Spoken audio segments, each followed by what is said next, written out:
All right, I'll give that a little second for people to start filing in. Welcome to the program, everybody. Happy Thursday night. It's time for Scotch and Smoke Rings.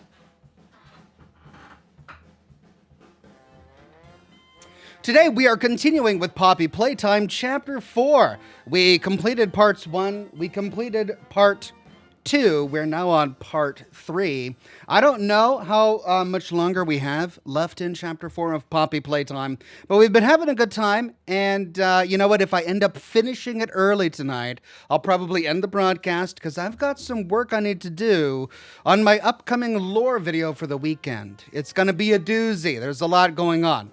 But if it goes on for the full 4 hours, well, that's what we'll do. I'm here for it, and I'm glad you are as well.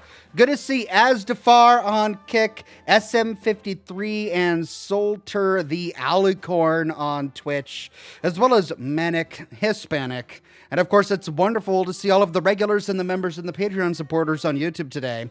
Brandon Beltfed, Craig Euler, Alt Grendel, Jeff Day, Greg Hinojos, Changed One, The Magic Q. Look at all of those gold derbies in chat. Love it. Sergeant Sarcasm, Wyoming Homesteader, Nick Barnhouse, Pickles, the Junkyard Cat, and Greg Hinojos with the first super chat of the day says, "Phew, I was worried we were going to get another surprise Friday stream. Howdy, Ox in chat. Glad to see you. Glad to see you too, Greg. What time is it? Yeah, it's 9.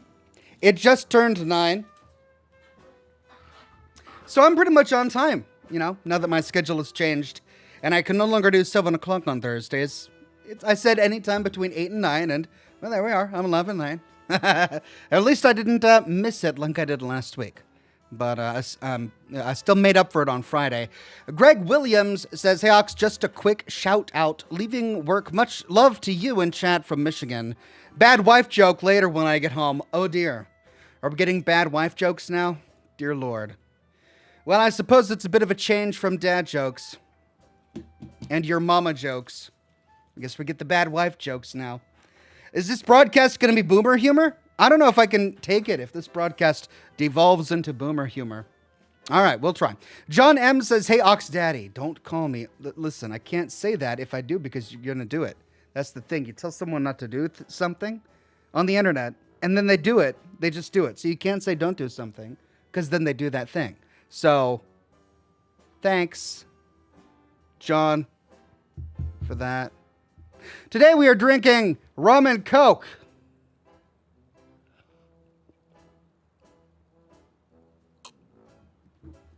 And Scotch.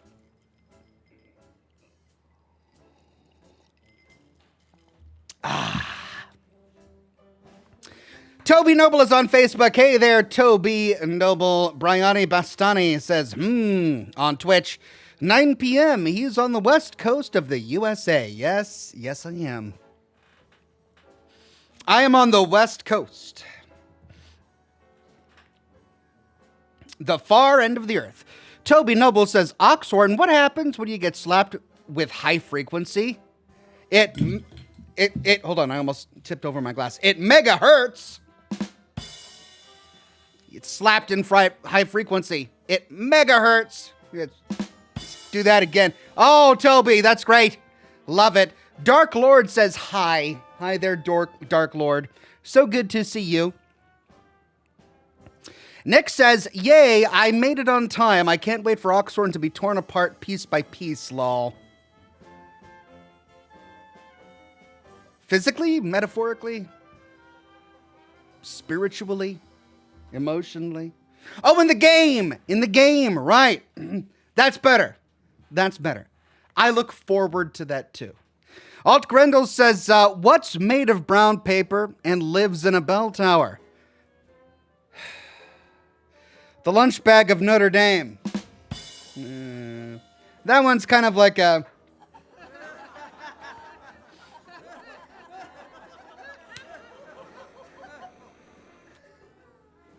Yeah. Pretty good though. I like it.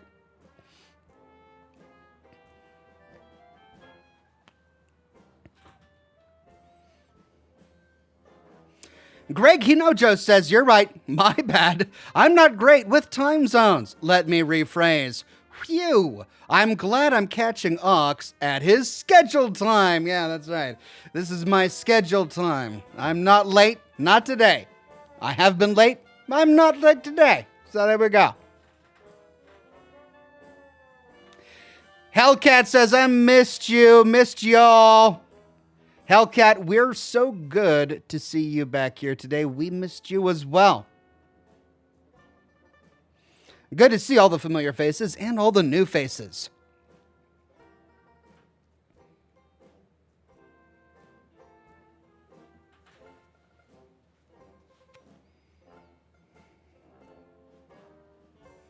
I tell you what, working on this new lore video for the weekend, I feel like my entire YouTube career has come full circle.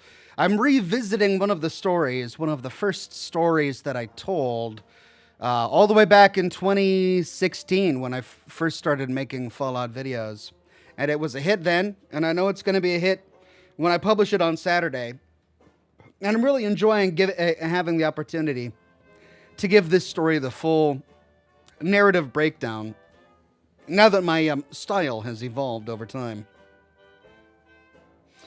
I touched on the story a little bit almost a decade ago, and that video was about 20 minutes long. Now I'm sort of going to be diving through absolutely everything, turning over every leaf. The video is well in excess of 45 to 50 minutes. So it's going to be good to explore every nook and cranny of this particular Minuteman quest. Alt Grendel says, okay, what do you call a car parked outside a bell tower? The hatchback of Notre Dame.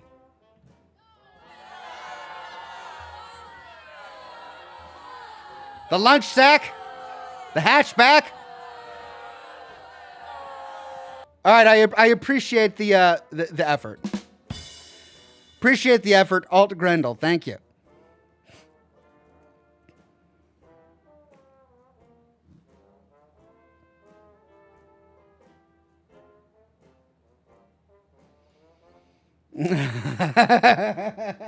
Don't feel bad for the booze. Here, let me give you you could have gotten the sad violin. Aren't you glad you didn't get the sad violin? Oh, did you get booed? Oh, you got booed, everybody. No. I wouldn't do that. I would never do that.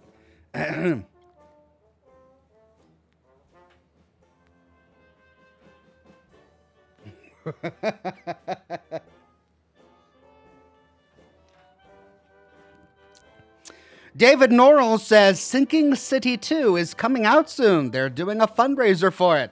Well, that's exciting. I enjoyed the first Sinking City.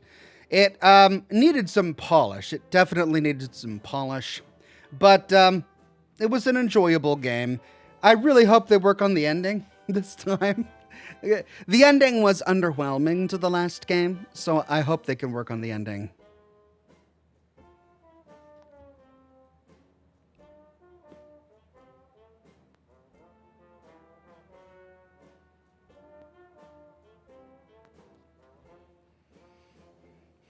Jade Killer says, hi, Oxhorn, I'm currently pregnant.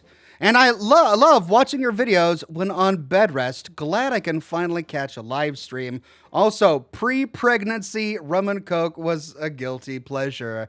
I bet it was, but I'm glad you're being very responsible now that you're pregnant. Congratulations on the bun in the oven. I hope you have a smooth pregnancy and a fast recovery.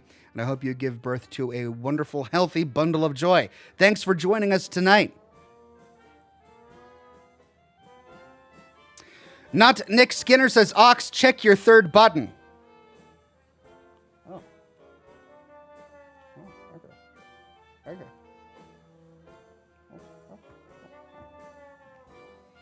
Thank you.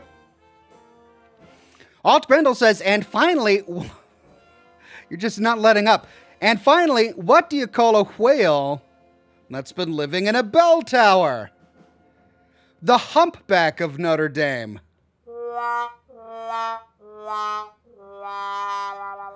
Oh, you got them all. You got the booze, You got the violin, you got the laugh track, you even got the trombone, Halt Grindle. You should feel well-rounded today with all of those. Well done.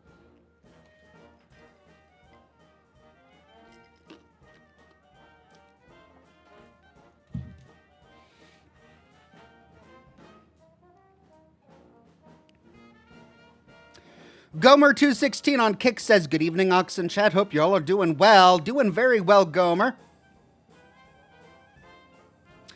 Toby Noble says, Oxhorn, have you heard of the Van Buren Fallout 3 remake mod being made in New Vegas? And leaked photos of Season 2 New Vegas sets look great. I have heard of it. I believe it's been under production for quite some time. But of course, I would love to see it. And I'm looking forward to sharing more information about the new leaked Season 2 photos. Greg Williams says, why did the violin sound like something out of Braveheart with Mel Gibson? Freedom!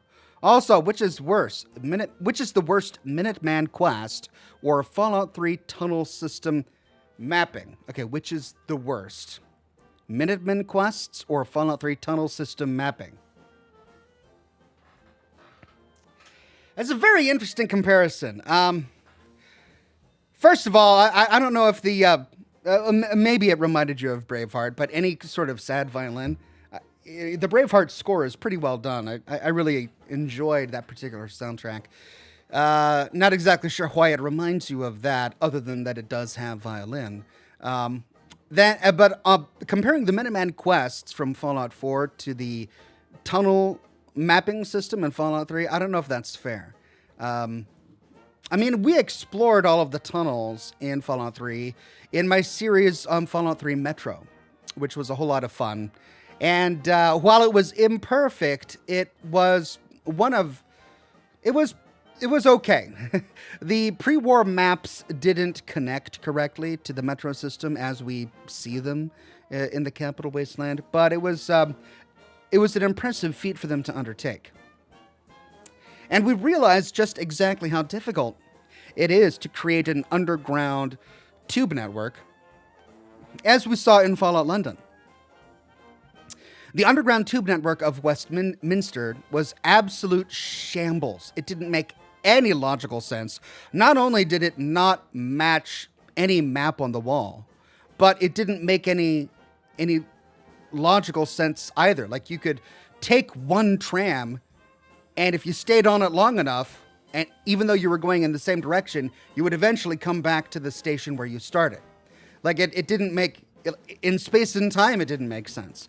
So making a tube network that works underground in a video game, and not only having it match your local map, but match the metro exits that are above ground, is incredibly difficult. So the fact that Fallout 3 was as accurate as it was definitely a feat. Clueless and Callie says, I don't know if it's been recommended yet, but there's a game you might like. Look up Mirrored Phantoms.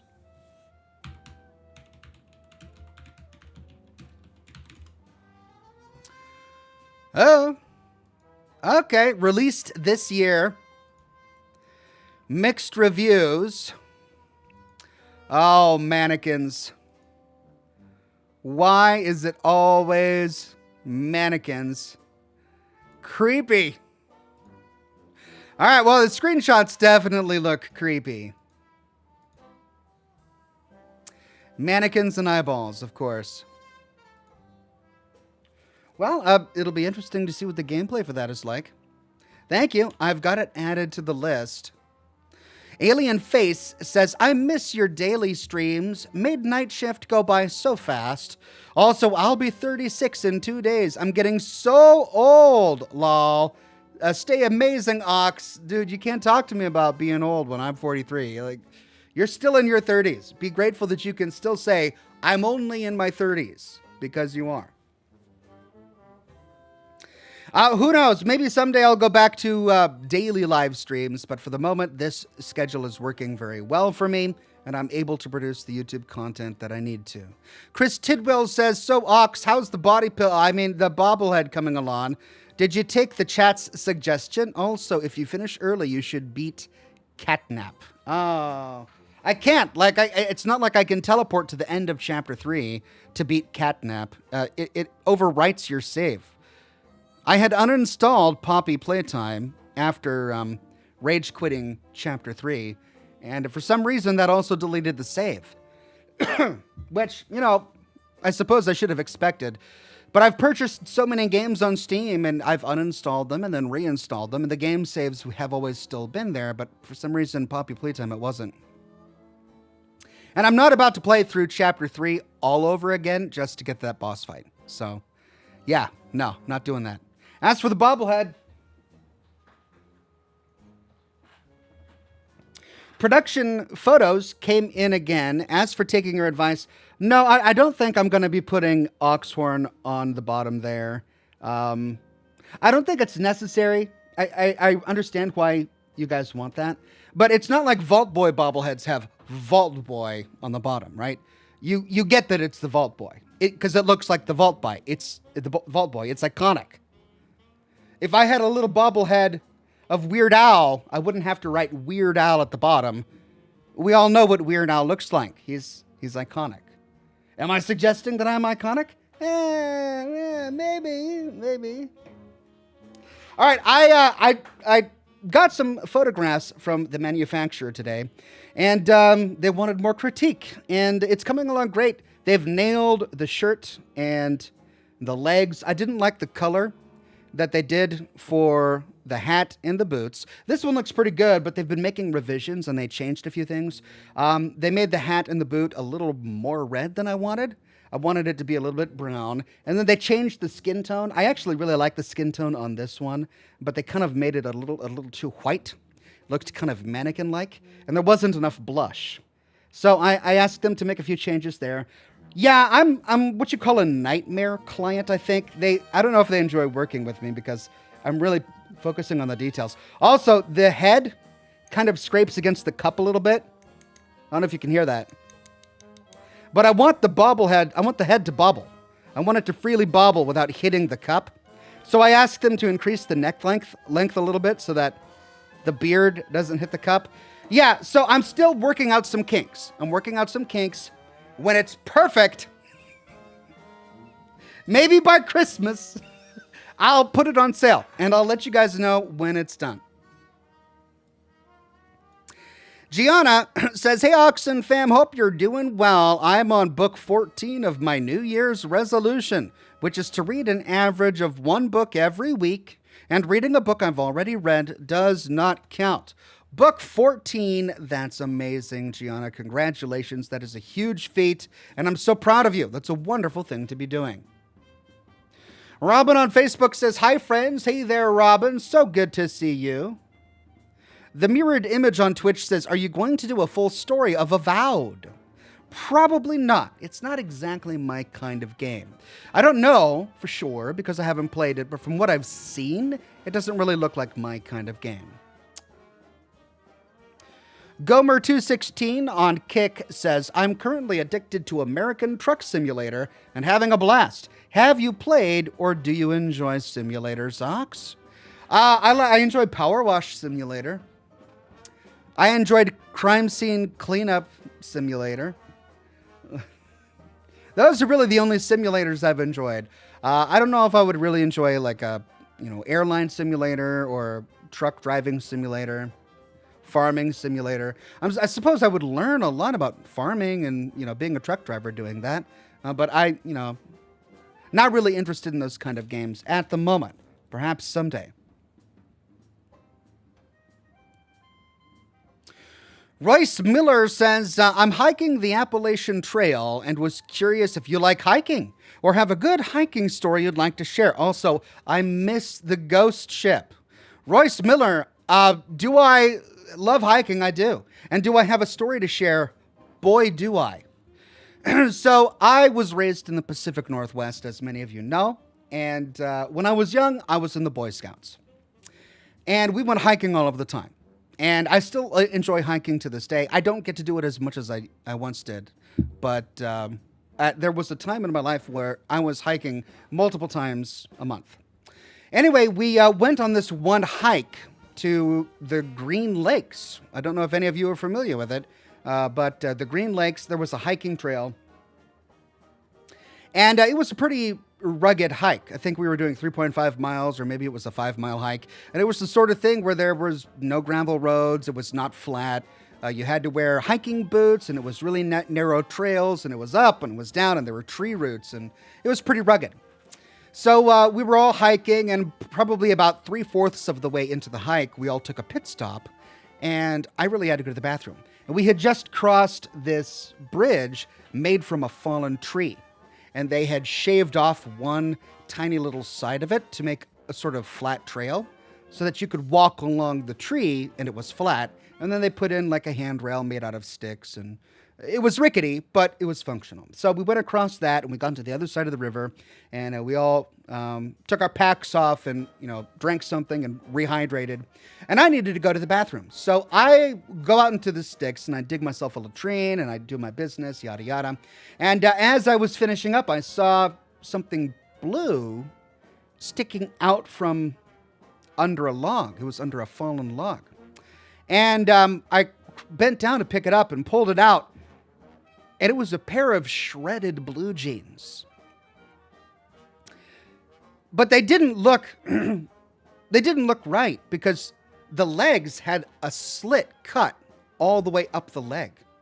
And then right next to it, there was a pair of cowboy boots.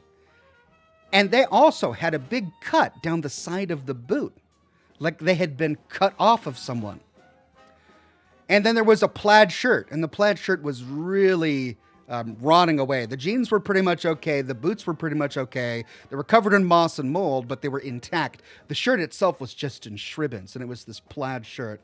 So it was like a full outfit of clothing, folded up and tucked under a log. Some of the clothing had been cut open, like cut off. And it looked really creepy. So I gathered everything together, and I brought it to my scoutmaster, and he took one look at it, and he was really worried. So we finished our hike. It was a camping adventure. We went to the end of the hike. We spent 3 days or whatever on the lakes, and he radioed ahead to the ranger to let them know what he had found, and the ranger said, just bring it back with you when you come. So we came back 3 or 4 days later, and we arrived at the trailhead and went to the ranger station, and he turned it all in. And then we just waited to find out.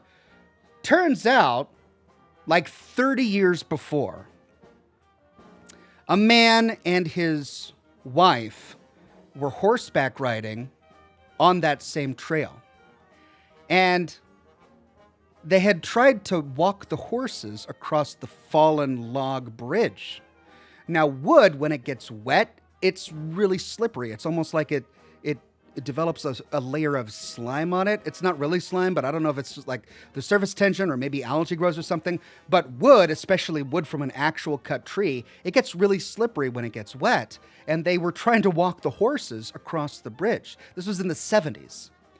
And the horse slipped and fell into the creek. And the man tumbled into the creek, and the horse fell on top of him and crushed him. And they called the rangers, and they called paramedics, and they came in with a helicopter. And when the paramedics arrived, they had to cut the clothing off of the man to get the clothes off. And they just, the guy who was attending just wasn't thinking about it. He just grabbed the clothes and stuffed it under a nearby log so they could get him onto the stretcher and put him on the helicopter and fly him to the hospital. And they forgot about it. And they never knew it was there. But the ranger tracked down the widow, the surviving widow of the man who died, and told her about the clothes. And they were able to give her back the clothes that he was wearing on that day. And that's the rest of the story. That's all I know. But yeah, that's my one big hiking story that happened when I was a kid. Cheng Yang says, what would it be like if Fallout repopulated with ghouls, synths, super mutants, psychers, and all creatures?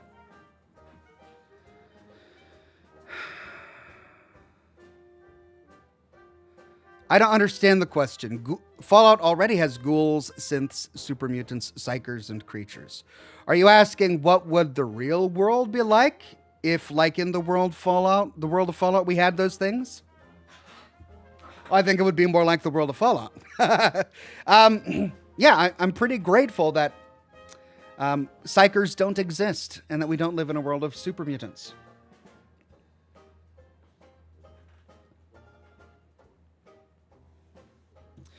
Dirty McCormick on Twitch says, Ox, I'm rewatching your Mass Effect series, and the sheer amount of unsolicited plot spoilers the chat is throwing at you is insane on rewatch. Top comments on the YouTube VODs talk about it a lot too. I mean, you can't control people. You can't. You can say, hey, I would love to play this game for the first time without getting spoilers, but you can't control what people do. So that's just part of playing games on the internet.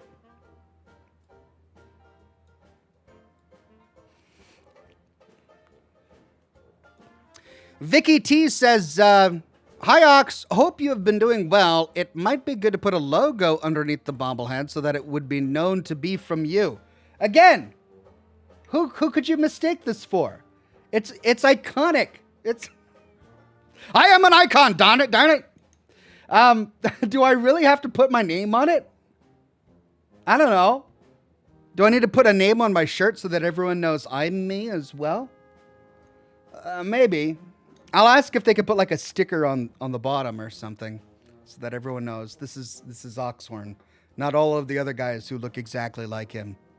Though I have been confused with Jack Black and Kevin Smith. I get those two a lot. And then people say I sound like Tom Hanks. I don't know. Divine Rose says, hey Ox, hope all is well. Was wondering if you ever thought about doing an extensive video about the entire history of Fallout as we know it. Shows, games, comics, would love to hear what you think. I mean, that would be one epic video. It would probably take me half a year to produce if I was to do it right.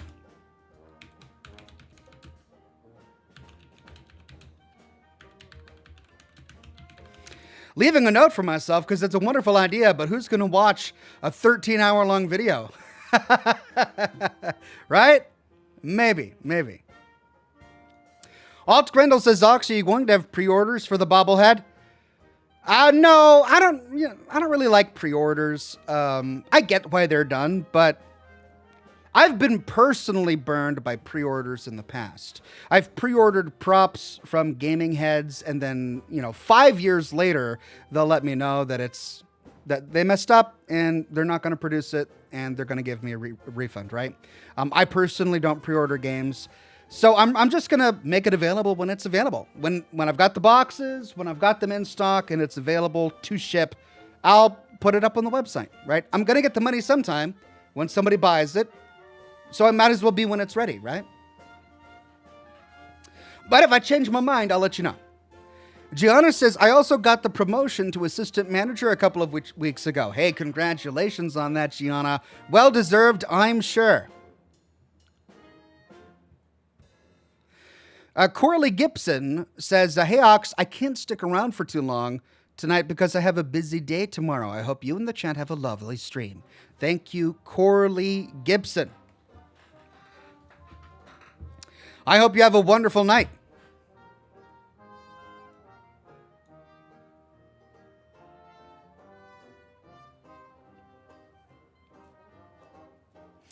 Lane Berry says, amazing story. Not sure I needed to hear the part of you pooping in the woods, though. Look, I tried to be not gross about it. I didn't go into detail. I found the clothing because I went out into the sticks to dig a latrine. And that's as far as I went. I didn't go into the nitty gritty. And it wasn't that gritty. But never mind. We don't need to get into that. I didn't bring that up. You're bringing it up again. Why do you labor upon these unnecessary details?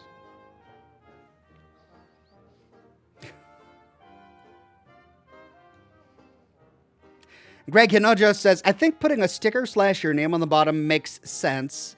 Doesn't intrude on the design, and I imagine it wouldn't be pricey for the producer. Okay.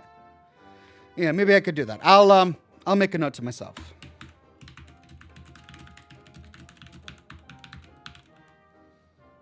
I like it.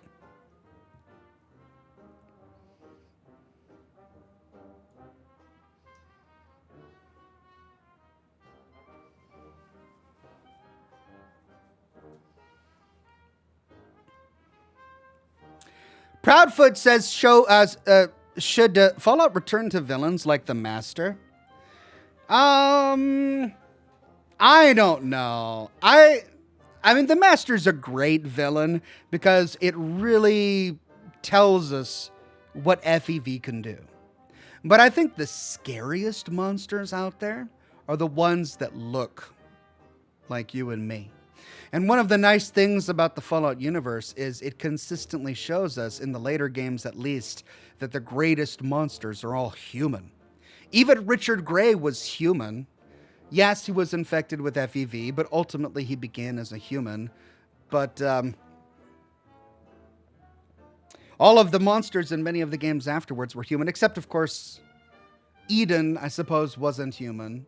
But was he really the monster of that game? He was a monster. Was he the monster? I don't know. The nice thing about Fallout 4 is all of the monsters, for all of the major factions, are human. And it's the same for Fallout New Vegas as well. And I kind of like that. I kind of like that aspect of storytelling. One of the reasons I like it is because it's very easy to hate something that looks scary, right? And if you're creating another faction and you've got this creature with little squid tentacles and 1,000 arms and 5 different voices or whatever, kind of like the Master, you take one look at it and you go, oh, that's the evil guy, right? Because he looks like the evil guy. I prefer villains that don't necessarily look evil. I prefer villains that might actually make sense a little bit if you sit down and listen to them. They're still evil, and it takes somebody explaining sometimes to understand why they're evil, but you can understand where they got to where they are. Like sitting down and listening to Caesar, he is evil, and what he's doing is morally wrong, but at least he's thought about it. He's not stupid. I mean, he's made stupid decisions, but as a person, he is not stupid. He's incredibly charismatic. He's got great tactical acumen. He defeated 89 different tribes, right? So there's a lot about him and what he's done that you can admire, while at the same time despising a lot else that he's done as well. The same with Father from Fallout 4, right? You sit down and listen to him, and you can sympathize with him, and you can understand where he's coming from. He doesn't look evil. He doesn't sound evil. He sort of disarms you, but he's still really evil, and that's what makes him compelling. Jay DiCarlo with a sticker tip. Thank you very much, Jay DiCarlo. Chris W. says, would you ever consider finishing your lore series on the Outer Worlds? Would love for you to cover that game. I actually never started a lore series on the Outer Worlds. I teased a few individual episodes about Outer Worlds lore, covering a few little minor locations, but I never went in and started, okay, here's a series on the lore of Outer Worlds. And I'm probably not going to. I really enjoyed doing my series on the full story of Fallout, but hindsight is 2020, and if I had to do it all over again, I probably would not have started big, extensive lore series that take multiple years to finish. I've been working on this one, the full story of Fallout 4, for over 2 years now, and I'm getting to the end, and I'm completing it, but that's a huge amount of time. And the thing about creating a series is it robs you of your spontaneity. And one of the things that's wonderful about this job is normally you have the opportunity to get an idea spontaneously and then make that video. But if you've already got your next episode planned out, because that's the next quest in the primary story, you have to put your other idea on pause, because otherwise you're interrupting your content schedule. And I don't like that. So I have enjoyed doing my series. I'm glad I did them. But I think after we finish the full story of Fallout 4, I'll probably stop doing series and stick more to individual topical videos. Jeff Day says, the bobblehead looks good, Ox. I'm still hoping you come out with the playing cards with all of the shirt designs on them. It's an interesting thought. I really enjoyed that. I wonder if I could do that. Greg Hinojo says, imagine if you still made machinima. I mean, I loved making machinima, but there is a reason why the entire machinima thing sort of fizzled out. And it's because making good quality machinima takes an enormous amount of time. And the money is in quick content that's easily digestible, easy to produce, so that the viewer can move on to the next piece. Which is why shorts and TikToks have now become popular. But even before TikTok, even before shorts, that's kind of the content that reigned supreme on YouTube. It was a 10-minute long episode, and then it doesn't cover absolutely everything, but you move on to the next 10-minute long episode. Hold on, let me get the music back on.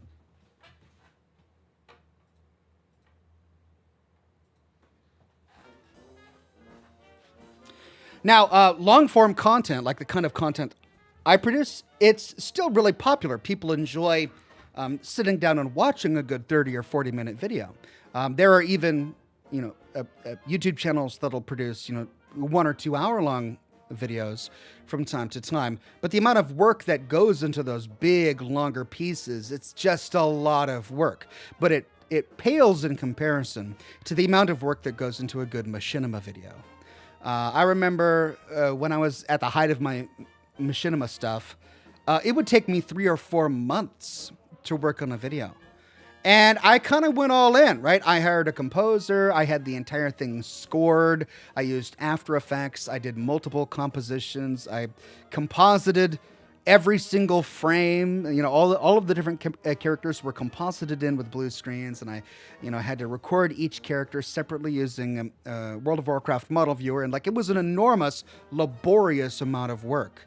And you can't do that and make a living on YouTube. You just can't. And I've seen some Fallout 4 machinima that has really inspired me, and it's been amazing. And you ask them how they do it, and they say it took them a year. Like, I saw this one video, and it was a machinima video that I don't even know how they did it. They were using the creation engine, and they essentially just made a mod of the video they wanted to film, and then filmed the mod with all of the scripted events. And it took them a year to set up the entire thing, and they ended up producing like a 6-minute video, and it was beautiful, and it was touching and heartwarming, and it made all of the rounds back in 2017, and they never made one after that because it took them a year to make. And you can't do that on YouTube. So as much as I love machinima and would love to get into that kind of storytelling again, it's just not realistic if I want this to be my business. Sadly.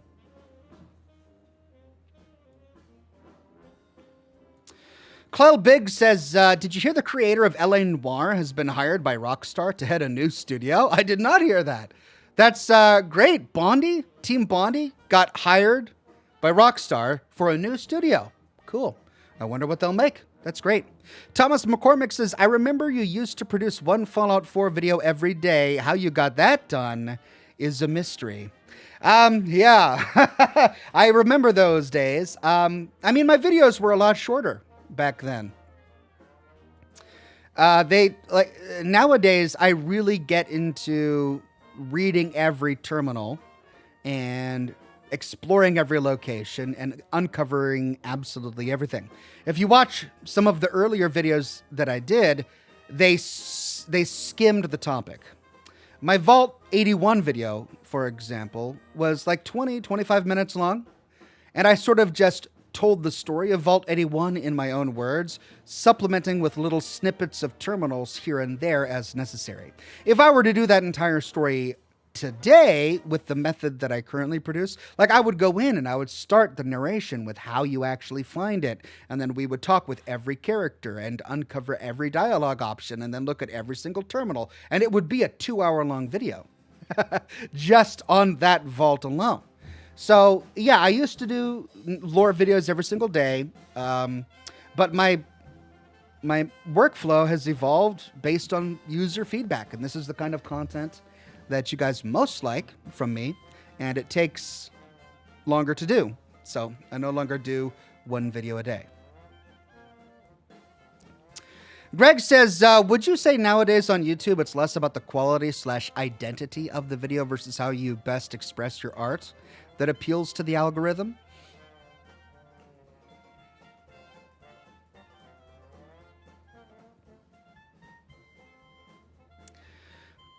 I'm not sure. I don't think that's a necessary way of summing up the algorithm. Because there's plenty of high quality content that does really, really well on YouTube. And there are plenty of YouTubers that produce content sporadically, once a month or so. But it's very difficult to get to that point today. It used to be where, okay, so I don't even know if I want to say that, but the kind of YouTube channels that produce really well researched, highly polished videos once a month, they went through phases in 2013, 2017, where they were producing less polished videos more frequently to get to that point. And that's where they made their money. So they've now established this core subscribership that's expecting that kind of content. But they also have teams. They can hire teams of people to do their research and to do their editing and do their animating, right? I'm just one guy. I don't have a team. So it's difficult enough to get one video out a week, let alone multiple videos out each week. In terms of the algorithm just wants to give you what you want to watch. That's all it does. And that's all YouTube wants to make. It doesn't care about quality content. It doesn't care about artistic content. It cares about what you'll watch. And that's going to be different from person to person. There are people who are really interested in watching quality content, who are interested in watching long-form content, scientific content, artistic content. And YouTube does a pretty good job of showing that to them. There are people who don't want that. They like memes. I'm not digging memes. If you like memes, that's great. But my point is that there's plenty of nonsense content on YouTube as well, and that gets shoveled to the people who like consuming that. There's a lot of hate that goes against the YouTube algorithm, but the YouTube algorithm is just a manifestation of our souls. It's a mirror. It shows us who we are, and any good algorithm does that too. So who should we be upset at? YouTube? Or us? Because they want to make money. That's the entire point. And they're only going to make money if they're giving us content we want. Preston Garvey says, if I ever won the $1 billion lottery, I'd bankroll you and any video you want to make, and I'll make body pillows for the fans. I know, wouldn't that be nice if only all of my viewers won the lottery? If only I won the lottery, that'd be great. Amanda Peterson says, good evening, Oxhorn and community. Why don't the ghouls need to use toothpaste? Because their teeth are already glowing white. I'm here all night. Thank you, Amanda Peterson. Thank you so much. Chang Yang says, the master's AI voice will be my inspiration for my manga. I love both male and female voices on the master. Drawing will be a problem. Sounds fascinating. You'll have to share some images of your manga while you're working on it.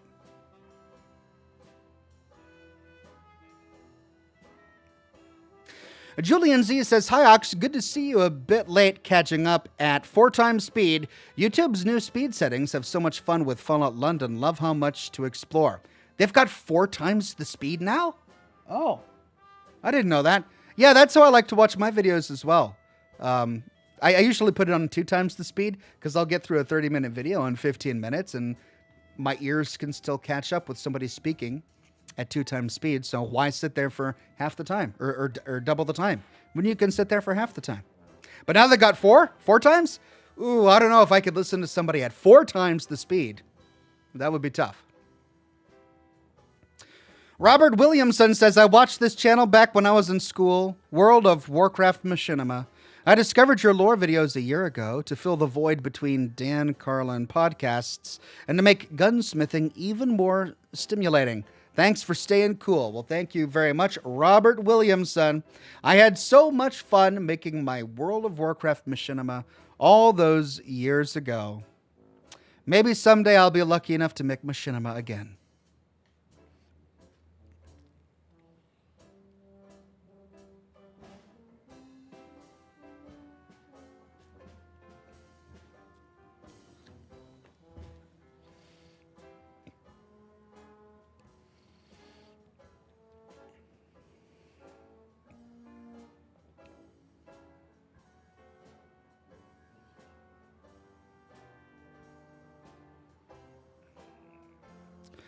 Greg says, I could have worded that better. My apologies. No need to apologize, Greg. It was a thought-provoking question. I'm trying to understand exactly what you were trying to express in that. But I think I got there in the end, and I addressed the meat of your question.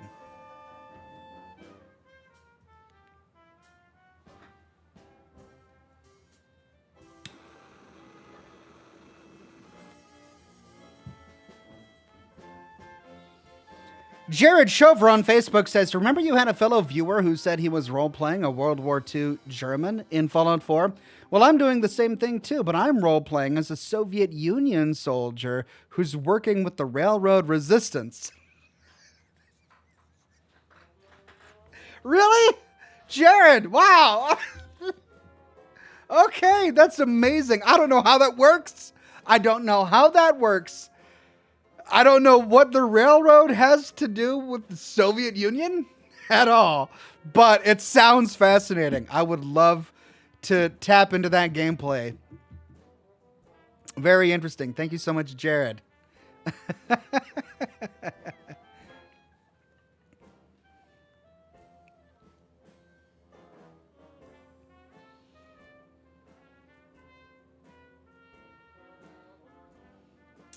Nick says, what game are you thinking about playing after Poppy's Playtime? I haven't decided yet. I've got a list of games that chat has given to me over the past few weeks. I'll probably just dive into that and pick something at the last minute like I usually do. Royce Miller says, thanks for sharing the hiking story. If you feel so inclined, instead of blowing smoke rings with the cigar, could I get you to blow the infamous ghost ship, if only for a brief moment? If not, cheers. Oh, you want a smoke ship? Okay, I mean, I usually model the smoke ship off of viewer suggestions. So today I get to pick my own. Okay. You know what I've been playing in my downtime? When I have downtime? I've been getting into No Man's Sky. And it's pretty good. I remember playing it when it came out in 2016. And there just wasn't anything there. But they've definitely improved upon it. It still has its quirks, lots of glitches, and a few pieces of gameplay that are ultimately really shallow, like the settlement system. But there is also so much about it that's really well done, like the frigate system, which I've really been enjoying. So, I'm going to blow a smoke ship, and it's going to look like a No Man's Sky space frigate, right? Let's see, what... A Venerator space frigate. A huge capital ship. Here we go. Think Star Wars, like those giant pyramidal ships. That's kind of like what it's going to look like.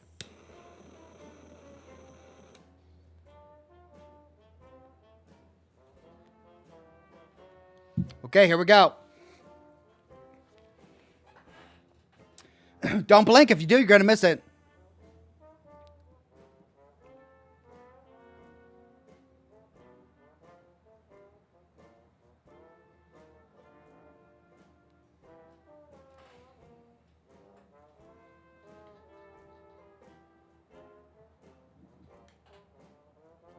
Wow! Did you see that? It was very brief. But for the briefest of moments before your very eyes, in a space scene was a giant frigate that just warped in. And then all of its little freighters came in one at a time. And then a pirate frigate came by in the background as if it was hunting the Venerator, right? Now that's a cool spaceship. I don't know how I do it. Don't ask. I get that question a lot, and it's hard because it's kind of like magic. You just do it. You don't explain how. You just do it. I don't know how. It's just a gift. Catherine Vanderland became a bronze ox. Thank you so much, Catherine. Alt Grendel gifted 5 Oxhorn memberships to the community. Thank you, Alt Grendel, and congratulations to Vicky T, Tiffany Sailing, Loudon, Iowa, Remy Canadian, and Mitchell Sheldon. And Greg Williams says, I just realized I've been with you for 3 years. Weird question, have you ever been crazed, stalked by a rabid fan? That you had to permaban on YouTube? No, but now that you've asked, I'm worried. No, I'm not worried. Greg, no, I've never been, not in real life. I mean, there have been people who have tried to, harass me and stalk me online, but never in real life. Not that I know. I mean, maybe they have, and I just never found out, but not in real life, no. Brandon Beltfed says, evening all and cheers, Ox. Anyone ready for some jokes in poor taste? Me either, but here we go. I made a website for orphans. It doesn't have a home page. Well, you did say poor taste. I feel like we were warned about that. Thank you, Brandon. Please don't get me in trouble. Retro Wave became a bronze ox. Thank you, Retro Wave. Greg Hinojo says, oh yes, No Man's Sky is so fantastic compared to when it launched. Playing it in VR was an amazing experience. Yeah, I imagine in VR it really would be. Cheng Yang says, Ox, have you been approached by a fan who wants an autograph or a photo with you? Not outside of conventions. So I used to go to conventions all the time. And when I went to conventions, yeah, I would bump into fans who wanted photographs or autographs, and I'd be happy to give them. But in real life, I've bumped into a few people who recognized me, but they've never asked for anything like that. There's actually a guy... I don't know if I should... It's probably okay. There's actually a guy at my local coffee shop who recognized me, and he gets really happy whenever I come through, and he just sits there and waits for me to order, and he'll just close his eyes and nod and go, yep, that's the voice,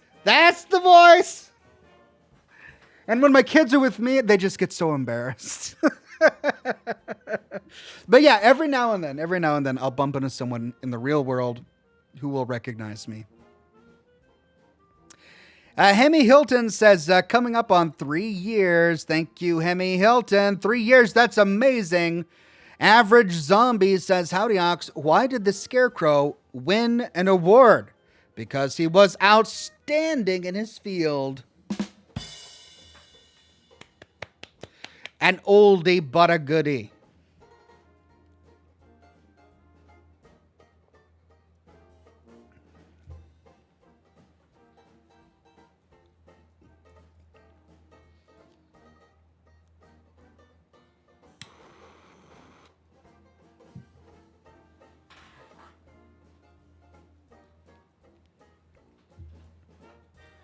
All right, we got about 7 minutes. 7 minutes, and then we dive into the game.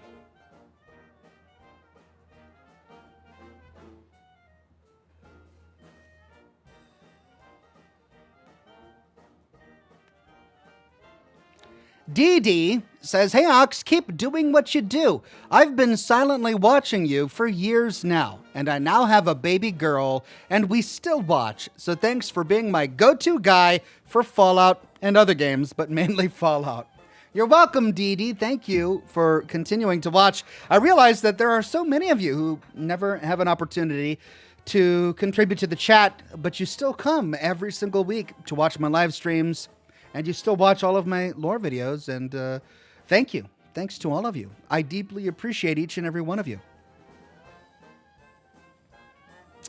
Gianna says, the opposite of pro is con. So the opposite of progress is Congress. Oh, that's a political joke. Look at that. Congress is slow. Oh, they never get anything done. Because they're too busy gaming the stock market.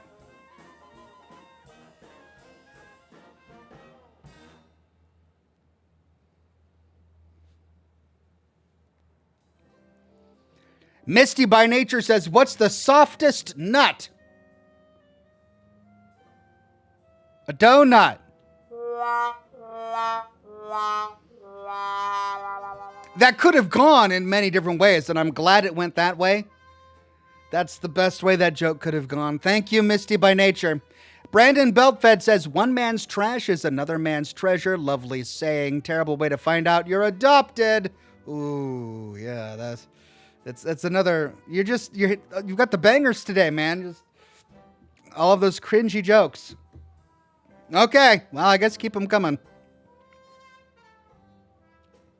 Sergeant Sarcasm gifted 10 Oxhorn memberships to the community. Thank you, Sergeant.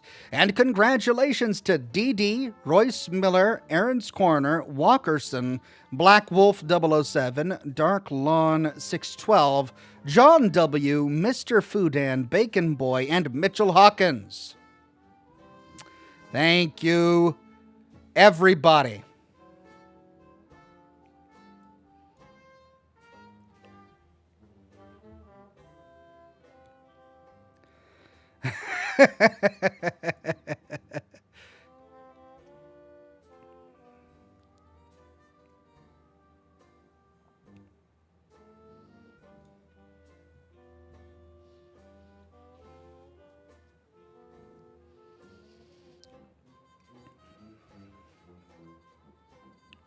Wade Speakerman says, does anyone want a free parrot with no legs?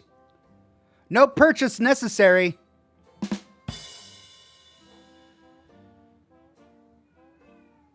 Yeah, that just reminds me of Dumb and Dumber. Although, not quite as bad. The Dumb and Dumber selling a headless parakeet to a blind kid. Oh, that's so wrong. But yeah, wonderful.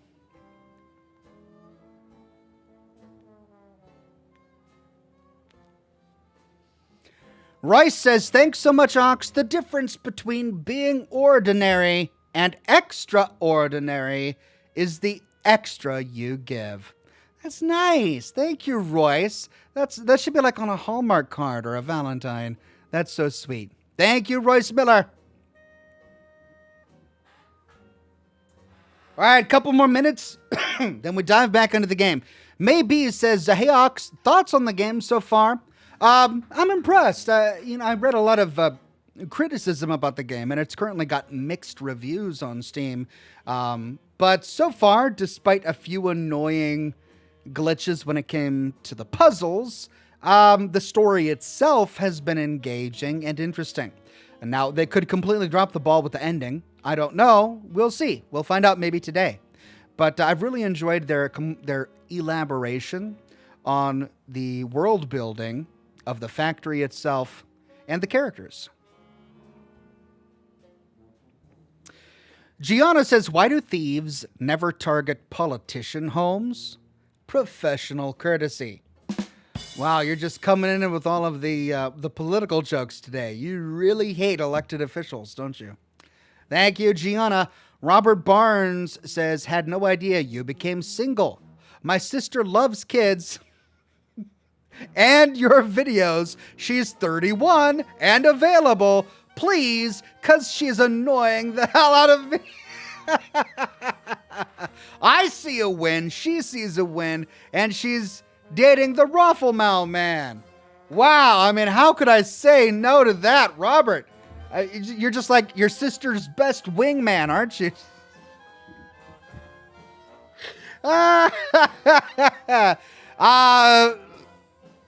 Thanks. I'm all right. I'm really all right. I'm in a good place. I'm okay. But thank you very much. I hope you both keep watching. Your sister's probably really embarrassed. You probably just embarrassed the snot out of your sister. I hope she slaps you or something. Thank you. It's very flattering.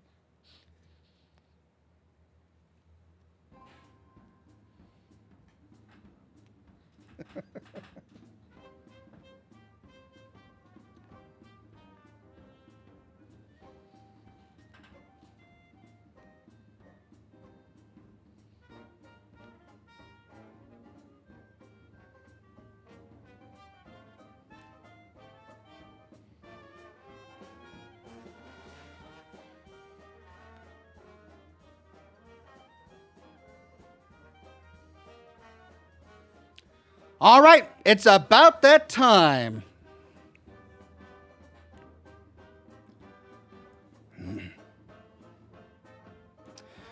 Robert Barnes says, if you've seen NCIS, definitely got a Denozo slap on the back of my head. I don't know if I've ever seen an episode of NCIS. That's like a detective show? Well, at any rate, I don't know what a Denozo slap is. But you definitely deserved it, Robert. You definitely deserved it. All right, let's fire it up.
That was really loud. Just realized how loud that was.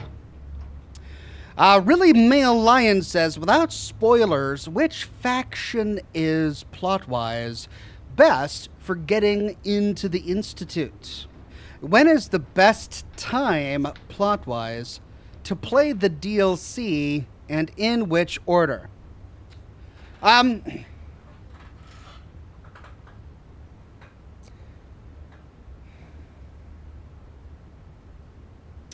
Great question. I think the Railroad is probably the faction I would pick to get into the Institute, because the Acts 1 and 2 already have you working with the Railroad. You have to find the Railroad and work with them to find Dr. Amari to begin with and to gain access to the Railroad. Also, there are a number of plot points that they set up specifically to produce conflict between what Father expects of you and what the Railroad wants. The battle at Bunker Hill is a great example. So, joining the Railroad and entering the Institute on behalf of the Railroad makes more sense once you start following the Institute plot. Then in terms of the DLC, I would just play them in order.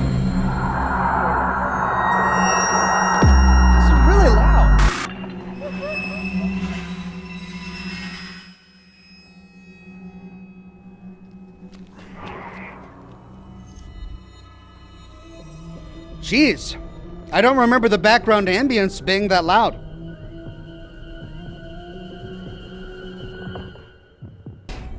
I had to turn it down by 35 decibels. Jeez, that's really loud. What is all the breaking glass ambience? Anyway, the DLCs for Fallout 4, I would just do them in order. I would do Automatron, then Far Harbor, then Nuka World, right? The others are all... I mean, Vault-Tec Workshop can really be done at any time, and it does have a pretty interesting story, but again, it's primarily for settlement builders. But the Automatron's got a great story. Really short, but great story. And then, of course, Far Harbor and Nuka World are wonderful as well.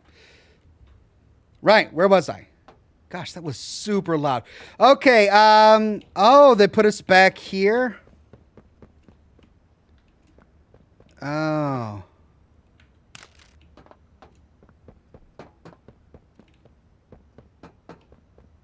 Oh, so we got to do all of that again. All right.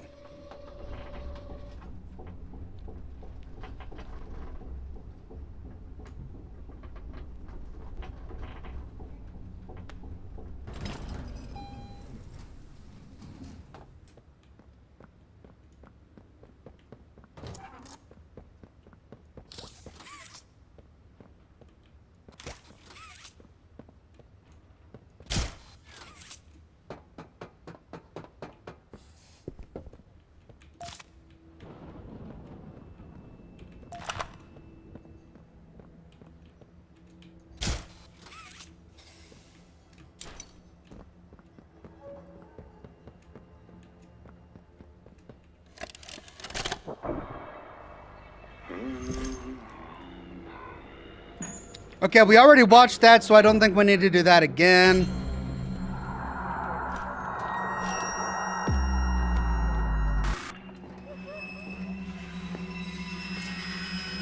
By the way, there was an update. There was a big update today that I had to download before playing, and they fixed a lot of bugs, including some of the ones that we suffered through earlier. You have no idea. Oh my god, okay. There's something wrong with the audio. The new update, I'm gonna turn the ambient volume down to like 29. Because the voice volume is way too low now. So we'll keep the ambient sounds down to 30 or 20. Try that. It's everything.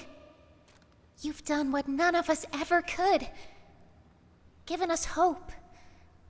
And believe me, down here, that's worth something. Robert Williamson says, "Good night, finished my project. Time to hit the hay. Take care of y'all, or take care all y'all.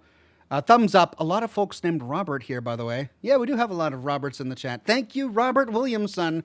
Black Dragon Downing with a $10 sticker tip. Thank you so much, Black Dragon Downing.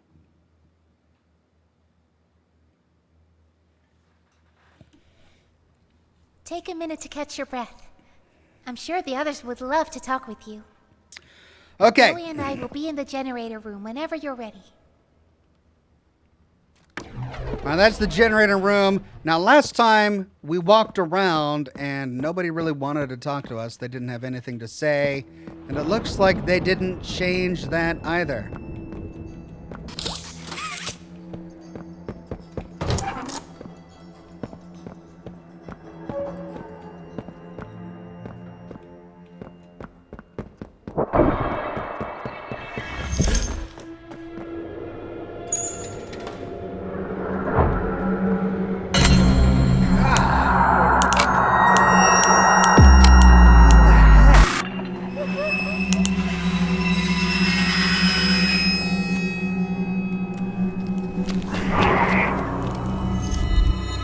What is that?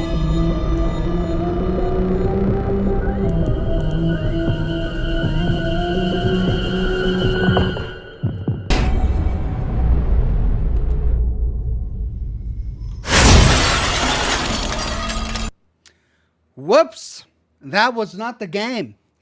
That was me. I accidentally had a trailer for another video playing in the background. That was my bad. That was not Poppy Playtime's fault.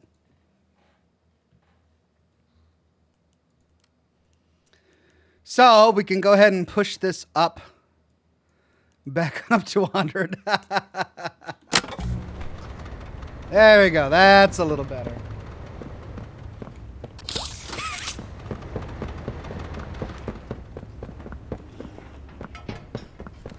Yep, looks like after the update, they didn't really change anything about this section. Nothing new to hear.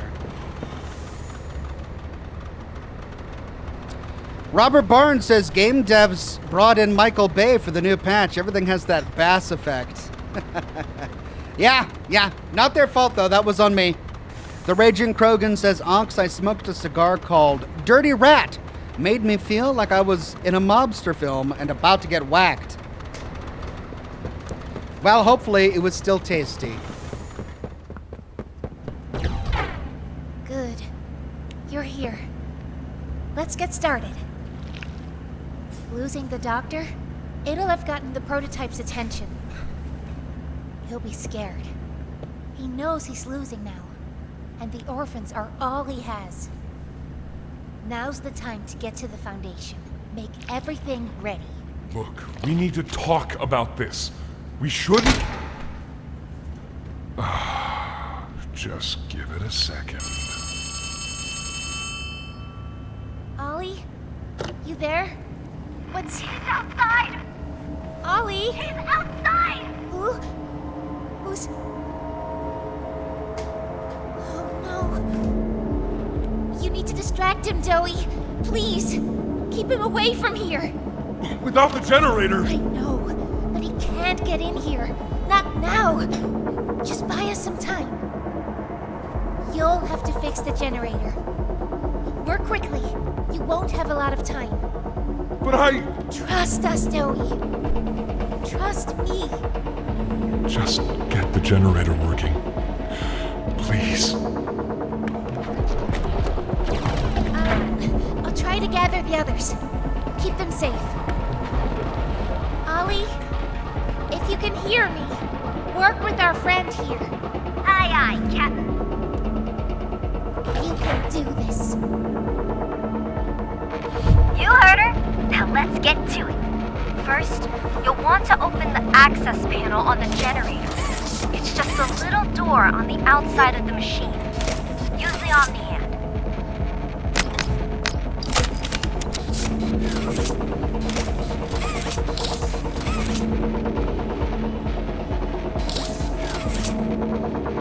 All right.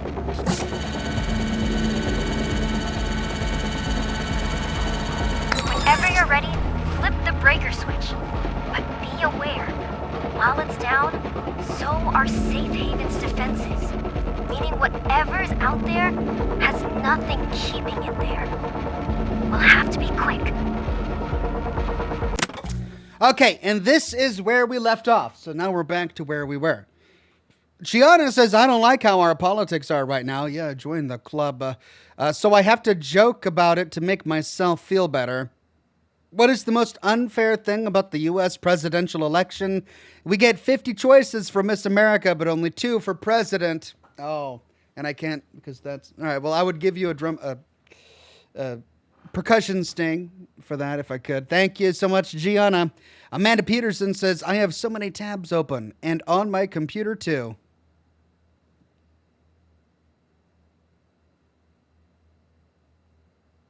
Right, bar tabs. Okay. Like, is there a what? The bar tab. Okay, you've got bar tabs open as well as. Okay, I got it. Thank you. Took me a minute, but I got there in the end. The Raging Krogan says was fantastic. Actually, sold out and hard to get. The Dirty Rat. Okay, well, I'm glad you really enjoyed it. I'm enjoying today's cigar, which is a La Aurora barrel aged. Okay. Now, to turn off this generator.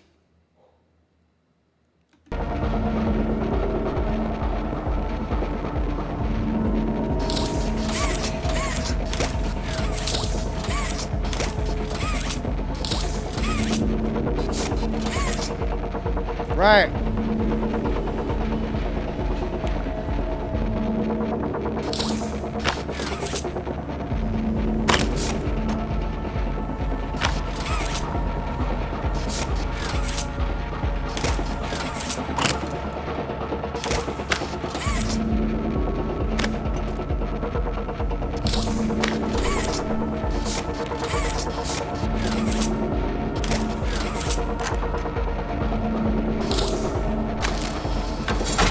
Grab an external resistor. Attach that to the capacitor bank. Good. Now use the Omni tool to override the generator's chipset protocol, so we can yank out the... Pull it!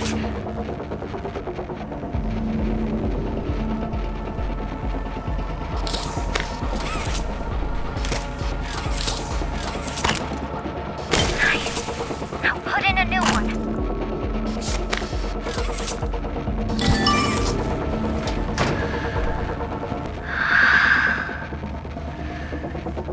Done. Okay, we did it. We did it. Got there in the end. Good. You did it. Thank you isn't nearly enough. No word from Doey. Whatever happened out there? No, he's fine. I'm sure of it. Sure he is. We shouldn't wait anyway. Head for the Foundation. Plant the explosives. Meet back here after. We'll go over what comes next. Okay. New objective, reach the foundation and plant the explosives. Well, I guess I take the... What? What are you doing? That's great. I'm glad you guys are so happy. Yeah, they're happy. Well, I guess I take the elevator.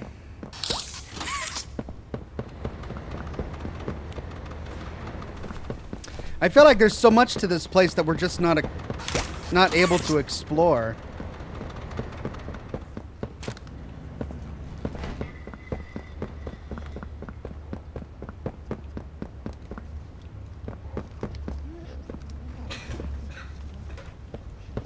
Oh. Did I get this one already?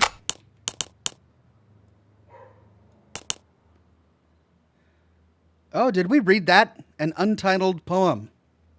On felted feet with bated breath, sleep draws ever near, over paths turning clear. But I am not afraid of death, for we have already met. And project overview, Safe Haven. Project name, Safe Haven. Project manager, Darwin Silva. Project lead, Cyril Warrenbach. Project goals, create a reinforced easily... We did read this. We did read this. I remember it.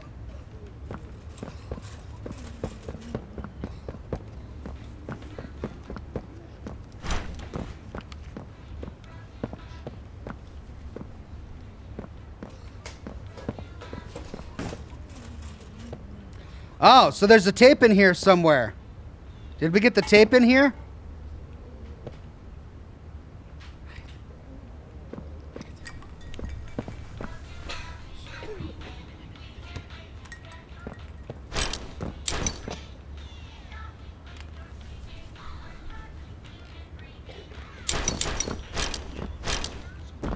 Invisible ball, and I can't go that way. All right, I guess we'll get the tape later. It's just that there is a tape player right here. Usually they always put the tape somewhere nearby. Maybe it's elsewhere in the infirmary.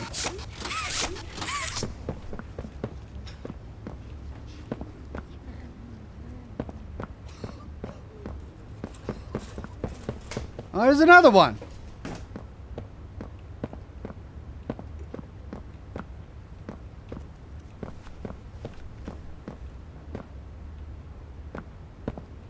Ah.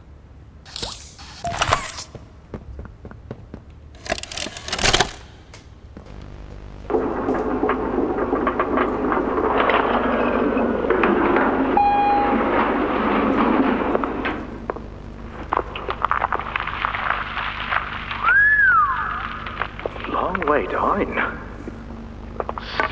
So, this is what we have to work with. Do you believe it's doable? Sure, yeah. It's doable. We heard this one already too. Remember, our timetable here is tight. If there's anything you need from me, do not hesitate. Actually, I've got something I want to talk to you about. Yeah, we heard that one already as well. I'm listening. My company. We've done a lot for you over the years, and believe me. Truth Cowgirl says, stupid question, but how much does a good cigar cost these days? If you were to go into a cigar shop and you wanted a decent smoke, you'd pay anywhere between, $8 and $10 for a good cigar. And that's not even going to be the best cigar. It's going to be a decent smoke that doesn't unravel. It's made with real single-leaf tobacco that's been packed and rolled into a cigar. It's not going to be confetti. It's going to be a decent smoke. If you want like a really good smoke, you're going to pay upwards of $16, $18, $20 for a cigar. But that's really only if you go into a shop. If you buy your cigars online, you can get exceptional deals where you can get mid to top shelf cigars for $1 or $2 a cigar. And the deals are always changing. It just depends on the websites you go to. It can be kind of tricky to find the good deals, but if you know where to look and if you find them, you can get them pretty reasonably priced, but you also have to usually buy in bulk. I'll buy, 4 or 5 boxes of cigars with 20 to 25 cigars in each box at a time in order to get the best deals.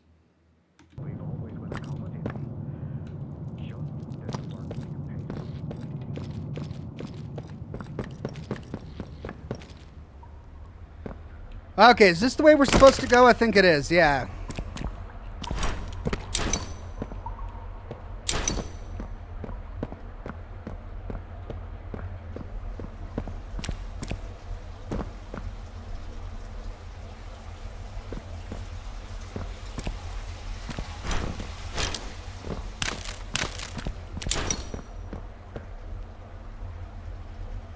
And it is important that you get a hand-rolled cigar, because anything less than that is going to be a miserable experience. It's going to burn unevenly. It's going to be a tight draw, which is going to cause tar to build up, and you're going to get tongue bite. You're going to have to constantly relight it. It's going to be made with confetti, which is just chopped up tiny pieces of tobacco. Those are the kind of cigars that you can buy at gas stations. And you're constantly getting that confetti in your mouth. They don't burn evenly. They don't taste very good. They're just really awful, and it'll ruin your experience. So if you want to do cigars right, don't get gas station cigars. Get something that's not machine rolled. You got to get something that's hand rolled, made with single leaf tobacco. Gianna says, why do presidents never hide secrets under the rug? Because transparency always trips them up. I'll take my leave now. Night all, love, and live long and prosper. Thank you, Gianna.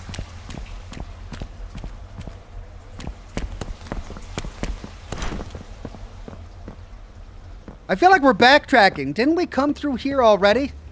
Oh yeah, but maybe this is the way to the elevator. Maybe we have to go back this way. Okay.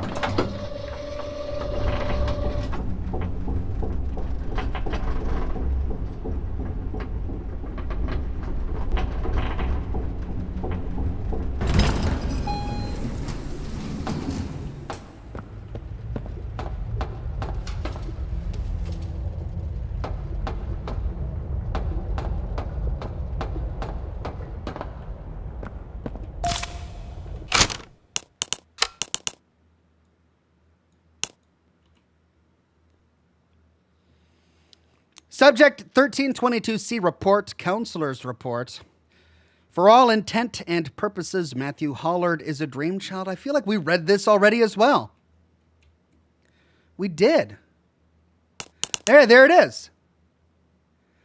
Okay, after the update, it must have duplicated items throughout the world. Because there it is. We picked that up earlier. And we picked it up again. See, there's the Project Safe Haven, which we read earlier. And there it is again.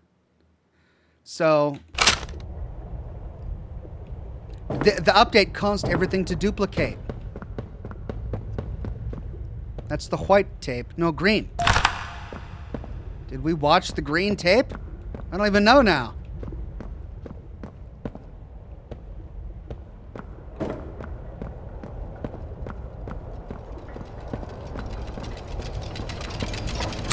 Hiya there! I'm Doey. I can be anything you need.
I feel like we've done this before, too.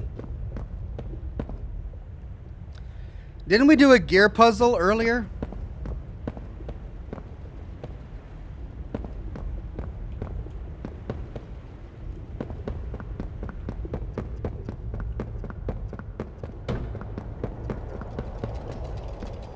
Oh, there it is. After a brief interruption, we've successfully extracted subject 1322, specifically 1322B from the home sweet home. Before said interruption, I attempted to detail the subject's condition and overview the suitability of one Kevin Barnes in relation to Project Doey.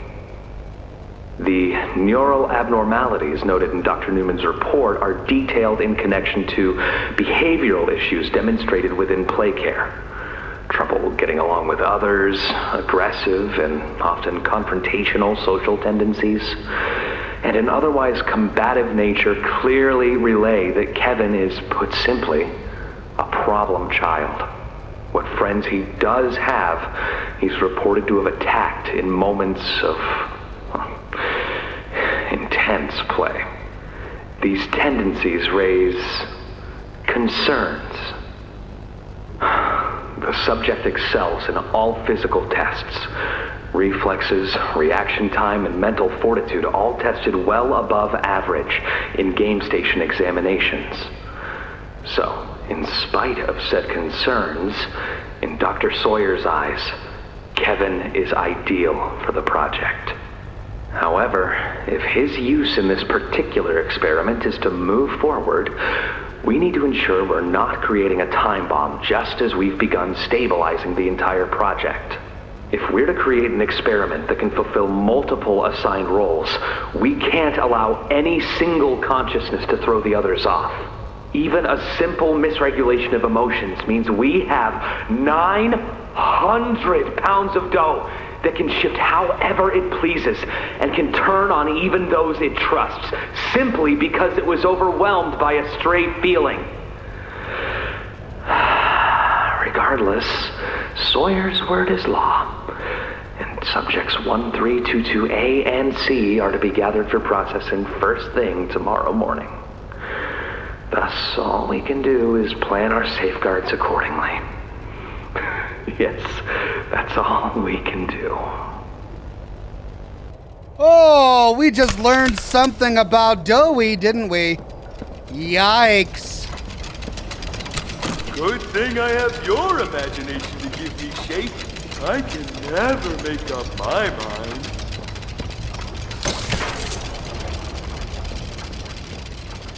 Rice Miller says, Acid Cuba Cuba or Romeo y Julieta are my go-to.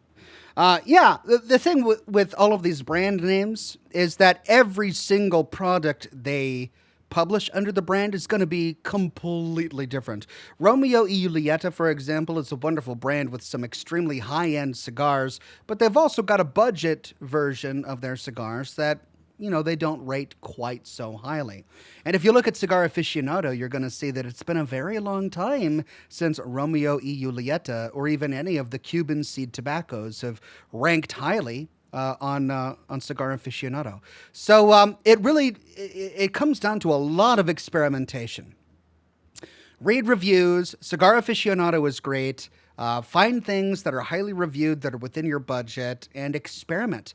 Because I've found, at least, that there's no one brand that I can consistently trust. A variety of different brands will produce lines of cigars that are themselves either exceptionally good or mediocre. And then I tend to just stick with those lines. Greg Williams says, my wife is always standing by my side. She has to. We only have one chair. Oh. I'm here all night. As promised, my bad wife joke for the night. Good night, all. That's not bad, Greg. I was expecting something worse. But no, as a good husband, you've just been hogging the chair.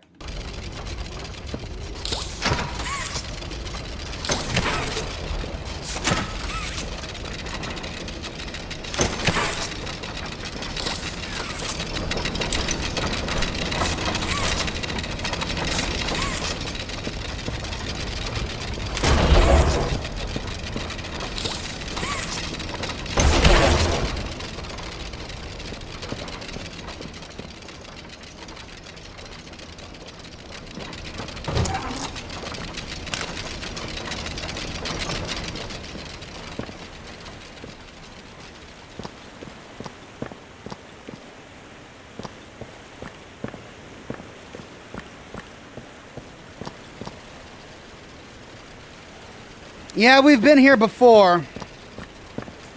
But I suppose it makes sense from a plot perspective that we have to backtrack.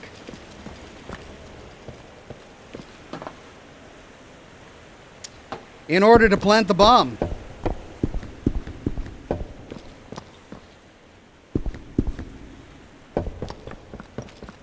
All the carts are gone, though.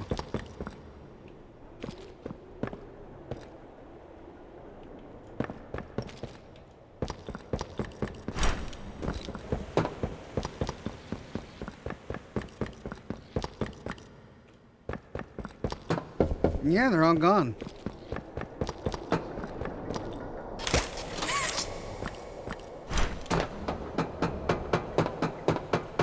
Oh, it's open. All right.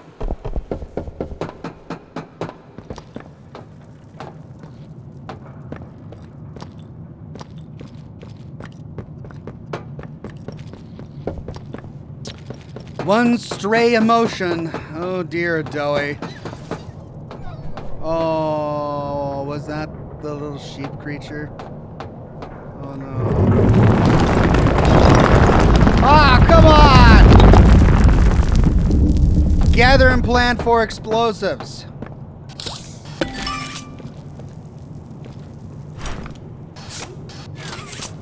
Okay.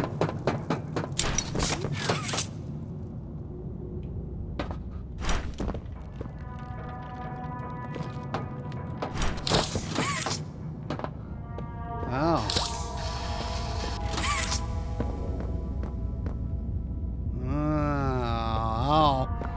that makes it tricky. All right.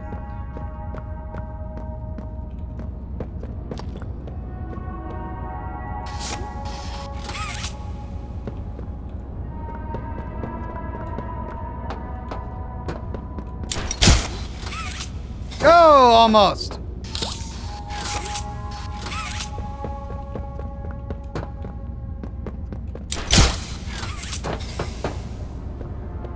I'm Bobblehead. Hey, I remember you. An elephant always remembers. Want to know what I remember about you?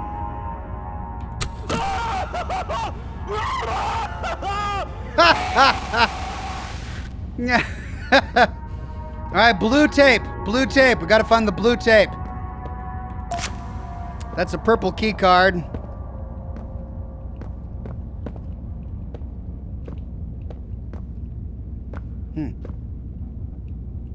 No, I don't see a blue tape.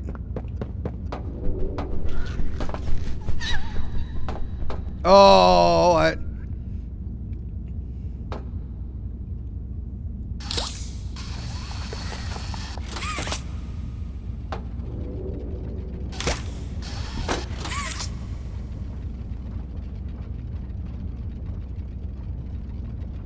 oh, God. This is gonna be a tricky puzzle. Oh, there it is. Let's go play the tape while we're here. Ah! Hang on it. Ah, come on. Really? I'm gonna do this for a thing again.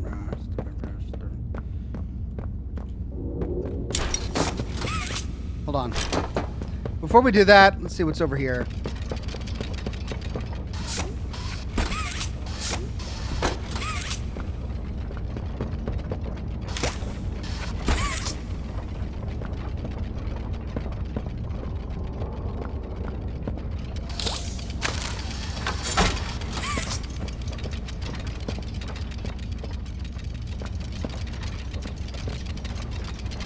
Okay, well, we don't have anything flowing yet, so I'm not going to worry about that yet.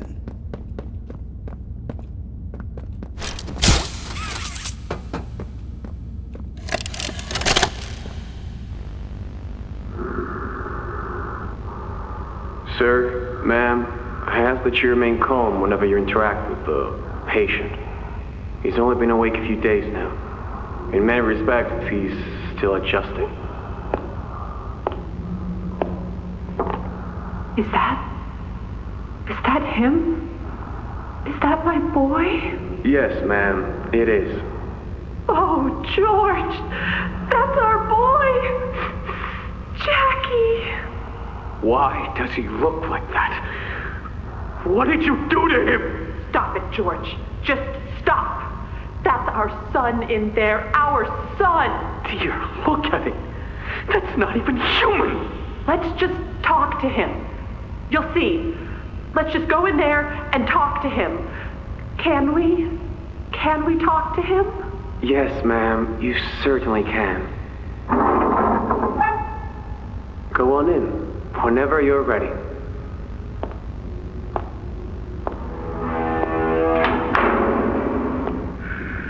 Jack,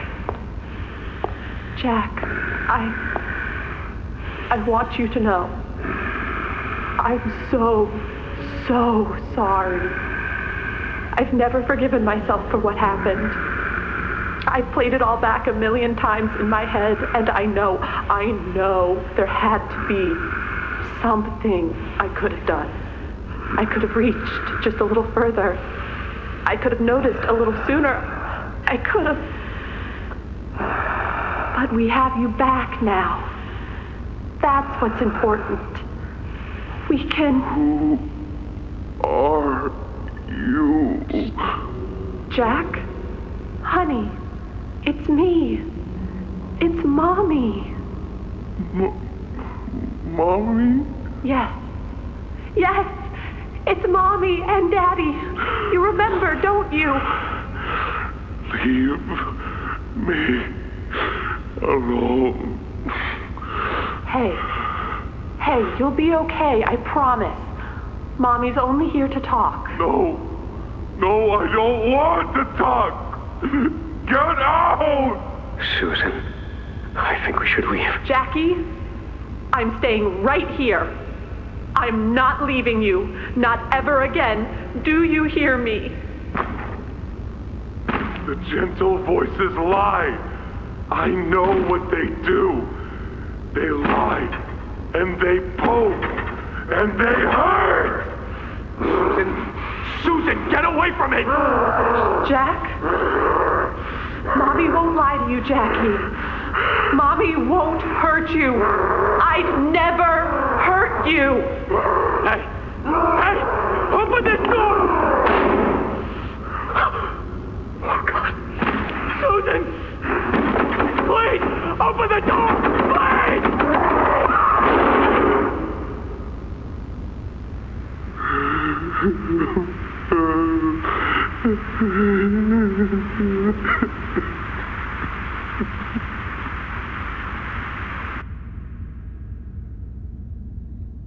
Oh. So that's Doey. Great. Guess we're gonna have to fight him later. Ah!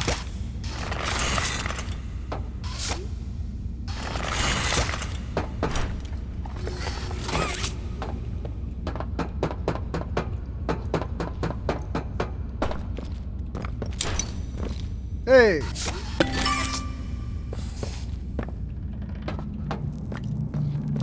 Well, we found 2 explosives, but we still haven't found the correct detonation sites just yet.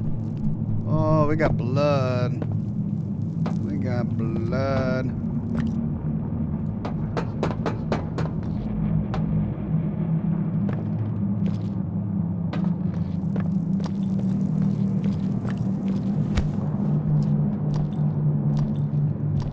Well, there's the 3rd one. Ah!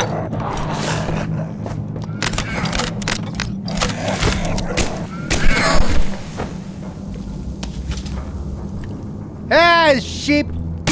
Little sheep critter! What? What do you want? What are you trying to do?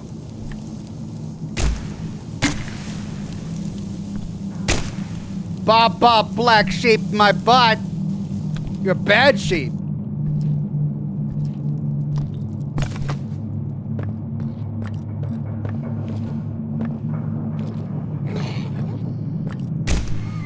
Get away!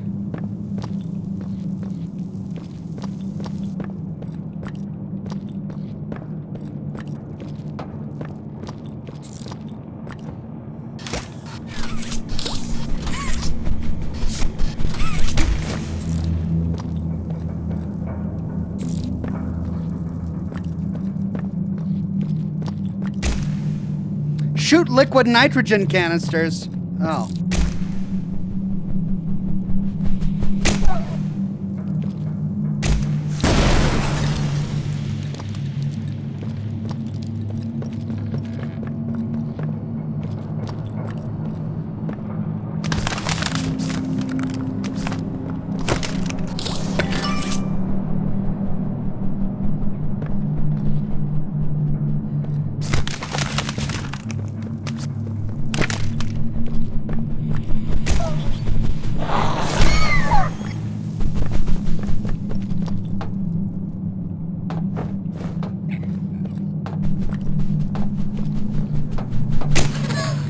Okay, I know I went this way earlier, but... Oh, they're coming for me now.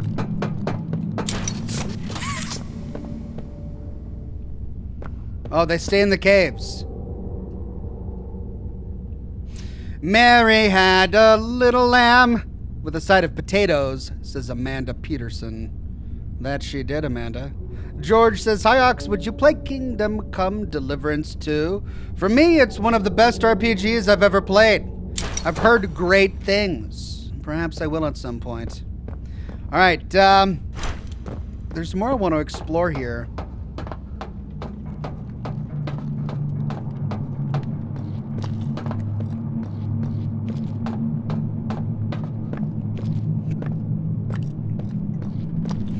Now that I know I can shoot nitrogen canisters, I want to know if I've missed any nitrogen canisters.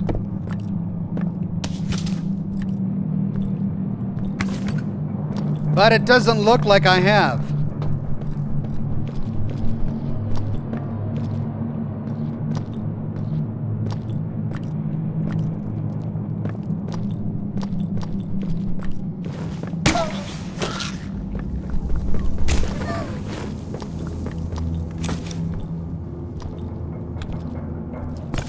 Oh, that's the way I came.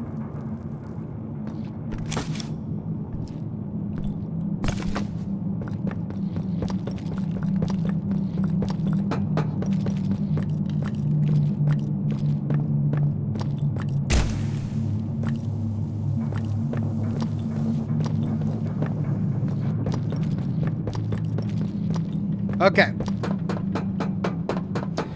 So that part of the ground floor explored. We went across there. We went through there. We have not gone up there.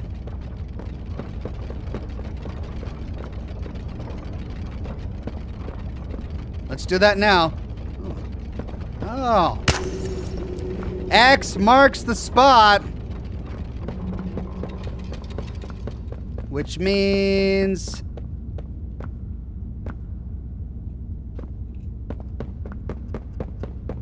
Ah. 2.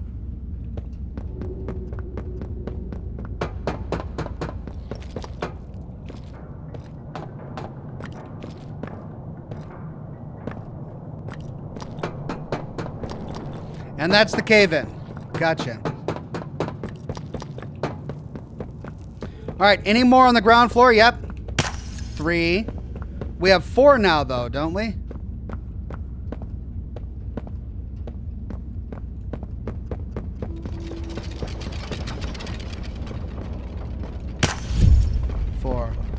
Start the gas.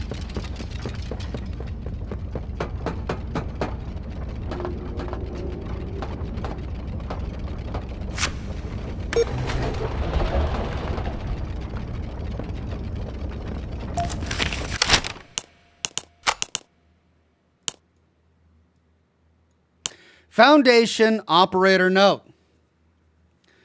Operator, I know this new posting is a weird one, but it's important to what's being built here. Remember, no talking about any of that. Think of it like a promotion. After all, it's you we're entrusting to be stationed here. With the eventual additions of heating, air conditioning, working signal, and a few chairs, it might even feel downright cozy. You'll notice the station is equipped with a variety of compounds labeled A, B, and C. If those come into contact with one another and the red smoke, then you'd best make sure your cigarette breaks are somewhere else until the system flushes. Otherwise, your bit of relief might come at the cost of a few thousand lives. I've left more detailed instructions for you below. Also, I know we've had this conversation before, but it's important that you not rip forms in half simply because you deem half the note more useful than the other half.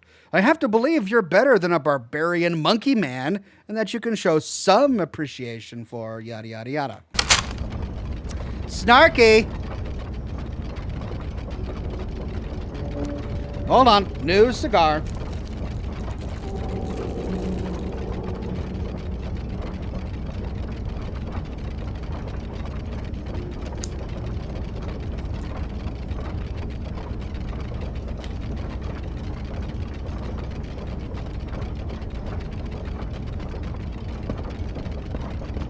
Okay, so we did was but hold on a second, I want to see what's over here.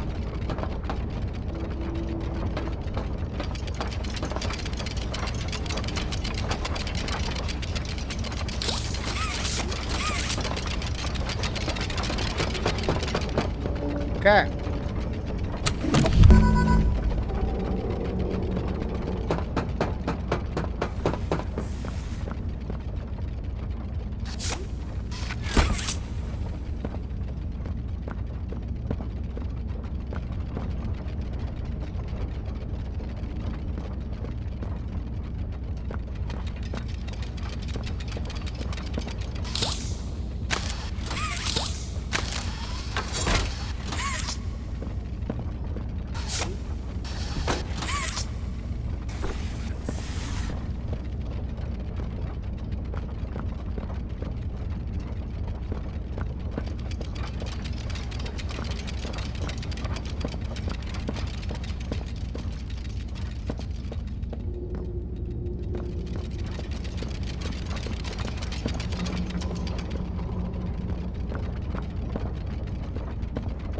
Okay. We need to redirect the gas into the storage tank. Well, that's helpful. Oh, for Pete's sake.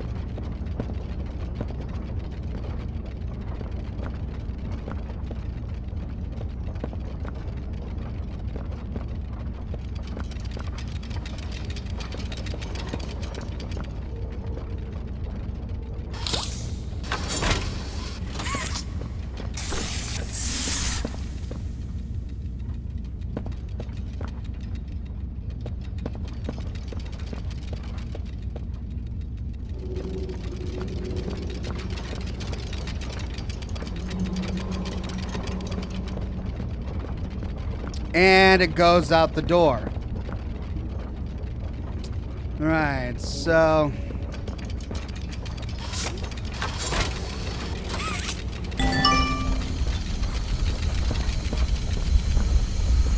Oh, look at that, we did it!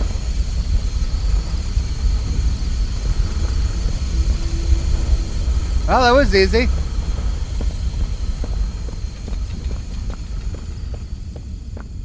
Now what?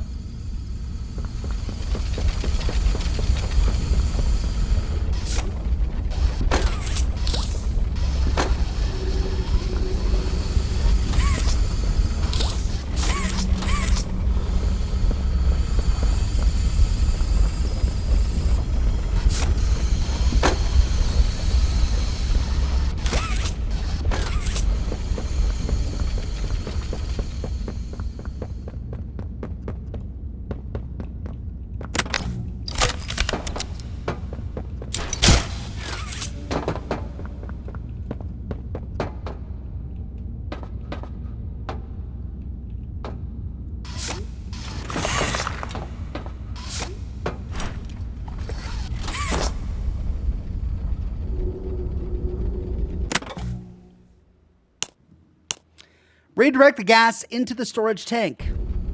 That is what we have done.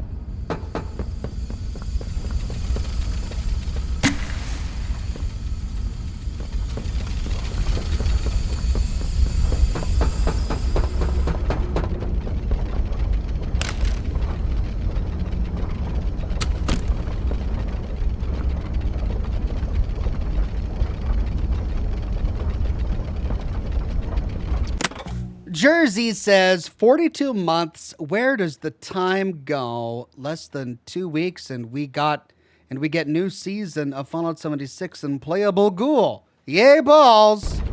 Yay balls indeed, my friend. Okay, so the only thing I can think of now is that we may have redirected the gas, but we need it to mix with A, B, and C, which we have not done.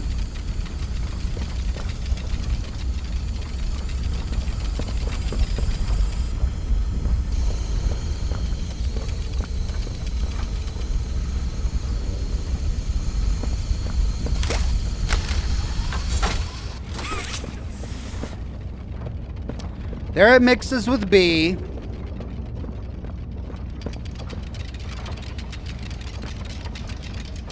That would mix it with C.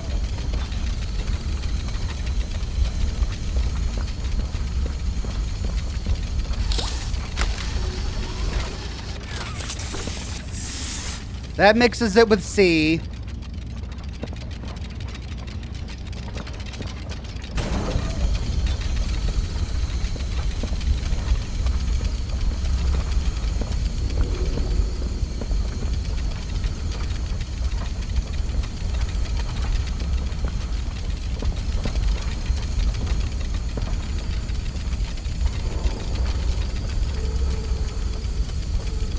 Right, well, the only option is to go to A first.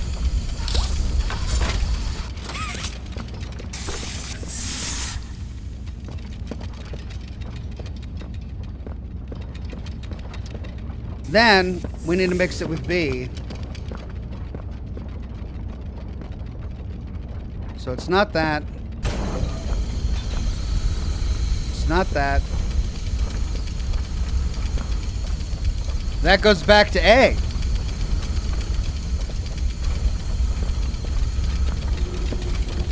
That goes to B.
Well, that's not gonna work.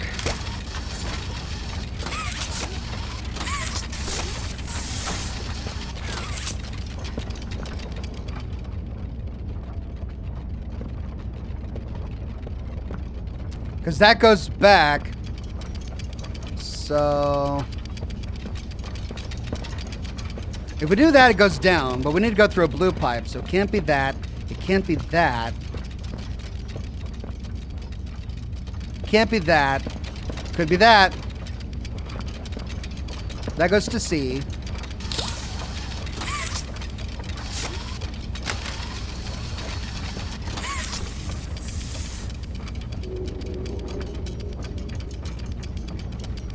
It goes back up there and down to there, though.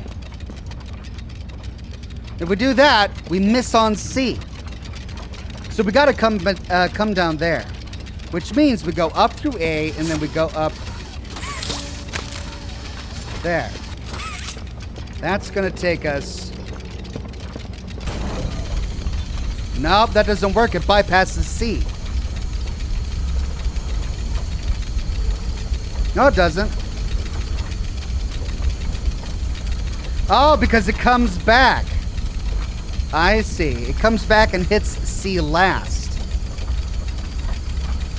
Martin Sispregi says, Morning Ox, funny how my new, more early rising routine helps me catch you live in the evening as a European. Well, I'm so grateful that you can catch me. So that's how we get back and hit C again.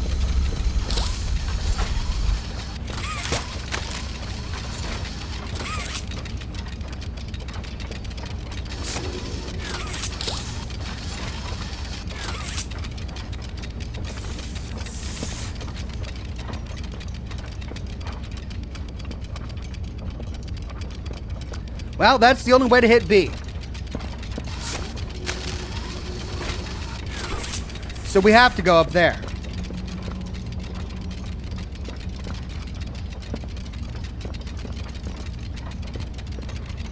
C.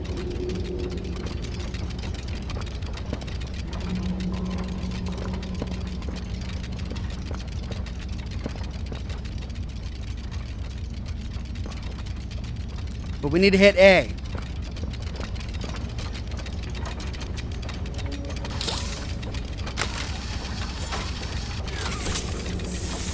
A.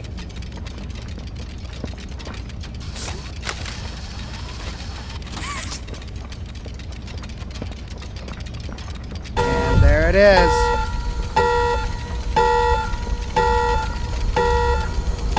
Initiate gas overflow procedure.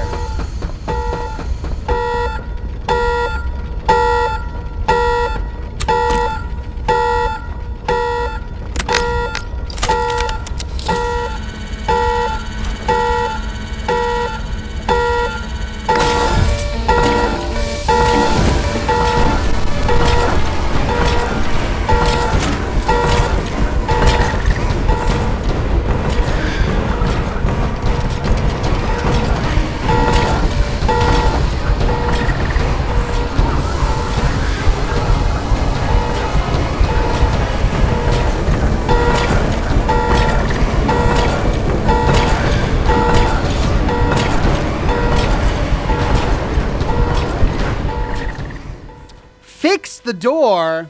Which door?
Okay.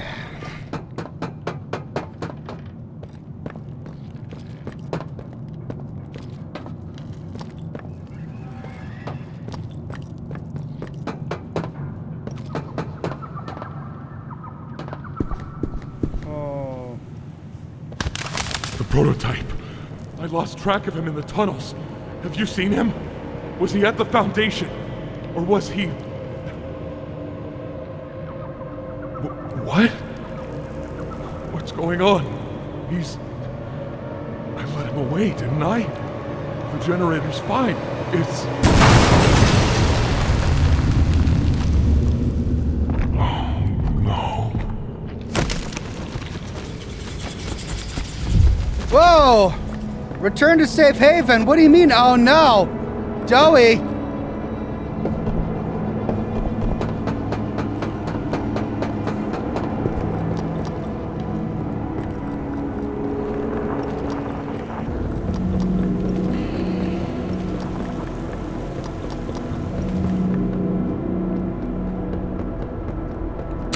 Hiya there! I'm Doey. I can be anything you... Is that the same note again? Yeah, it's the same note. They keep respawning. There's the same tape.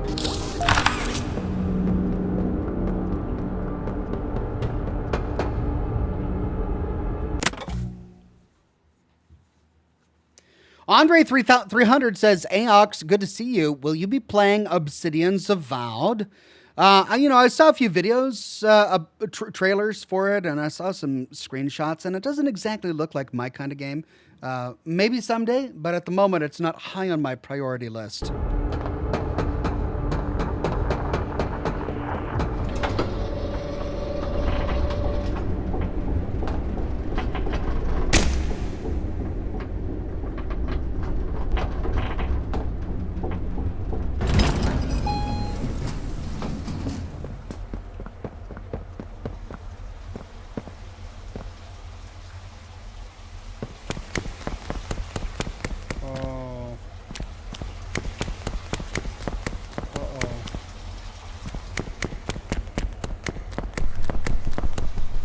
Oh dear.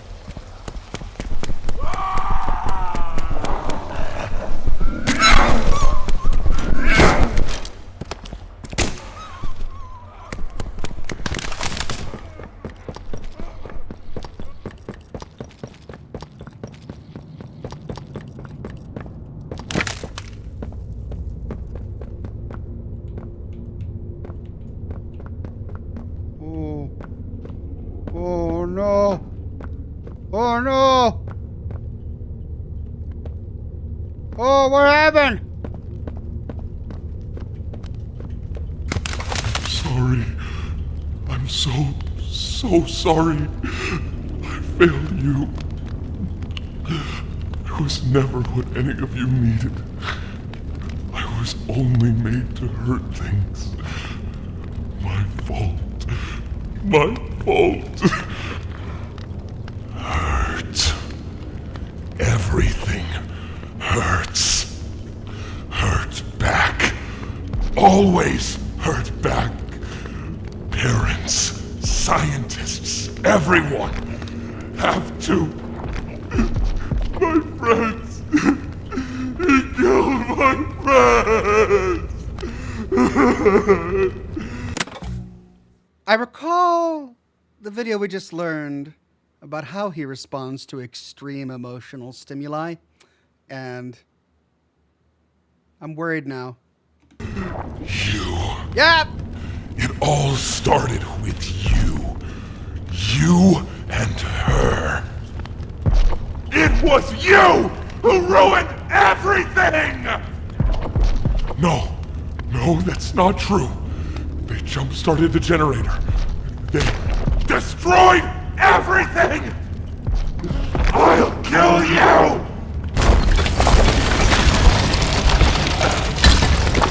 Oh, Doey! Oh no, Doey! Whoops!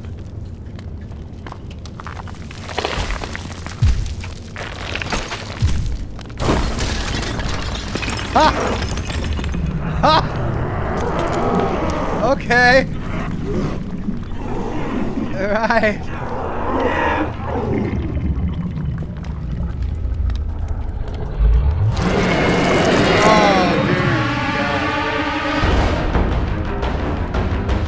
Run away!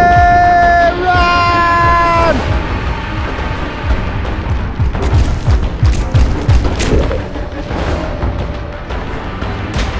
No! Oh, die!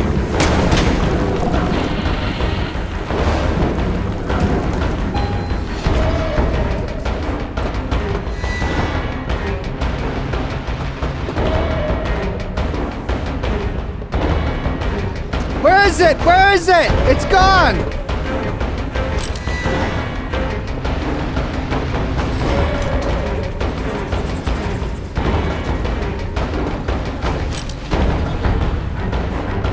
Where's the shuttle?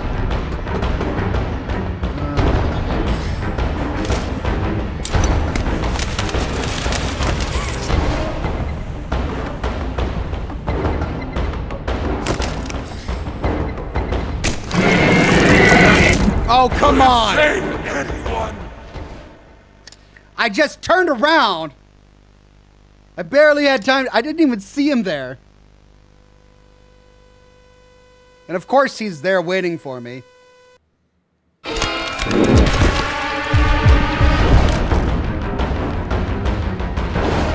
Wow!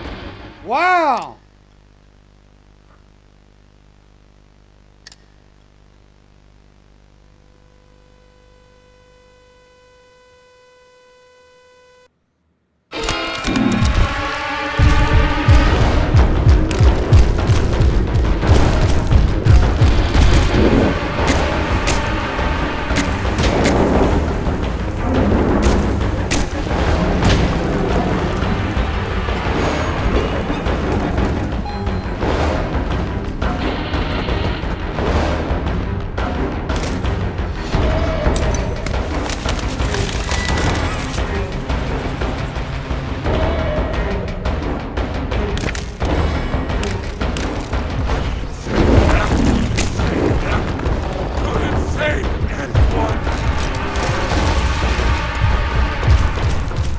Oh man, I missed it.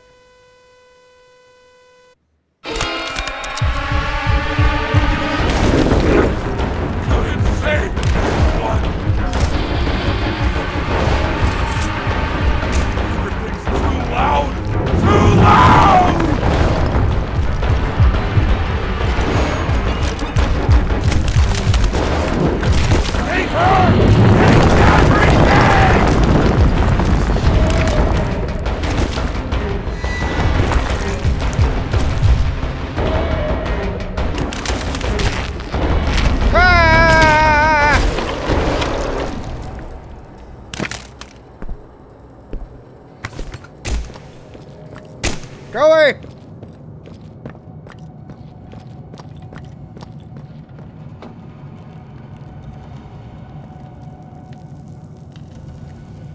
Maybe he'll come to his senses. Amanda Peterson says Doey had an A, B, and C on the lore. That's true. It was 3 personalities merged into one, and only one was the sweet one. The other one was the problem, which is why we saw 3 faces when he got split open.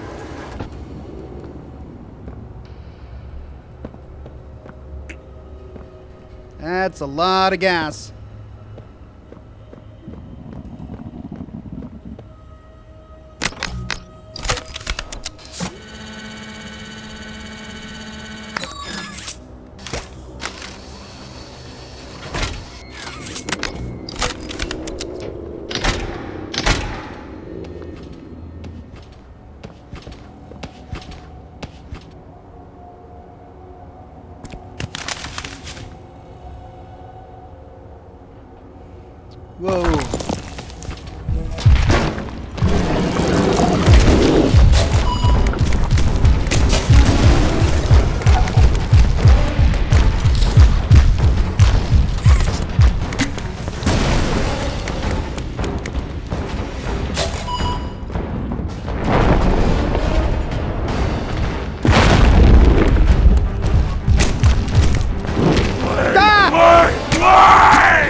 loud! I don't want to be here anymore! Take her! Take everything! What? Pull the handle down on the saw onto Doey, but the hands were coming up from the ground.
Okay, so I have to find the right combination of freezing him and cutting him up with the saw. And some of them aren't positioned well.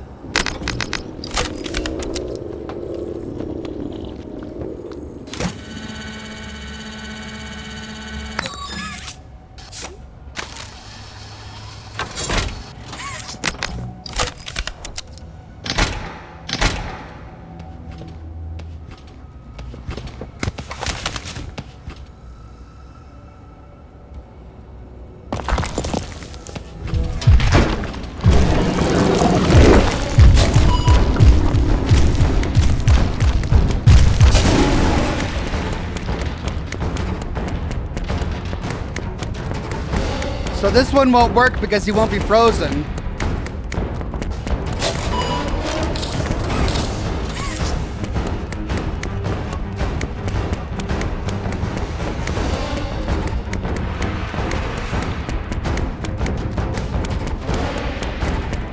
This one will work.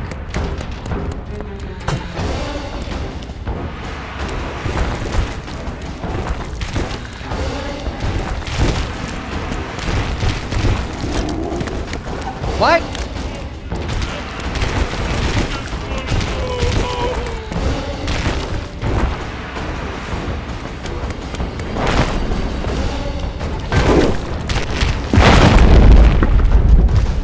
What? Come on!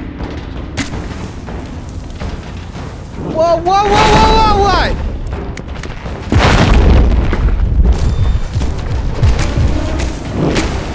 What was that?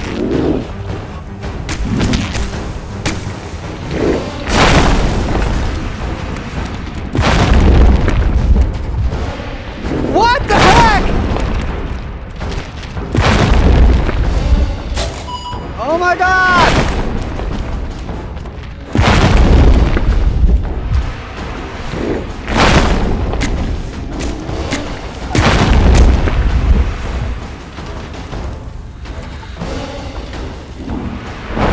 Well, something's broken there.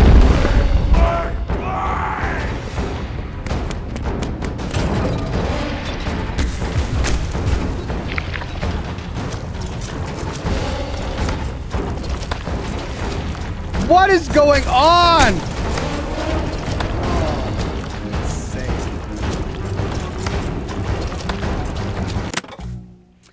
Restart checkpoint. What the heck was that? Just flying around the map.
Come on, it doesn't even...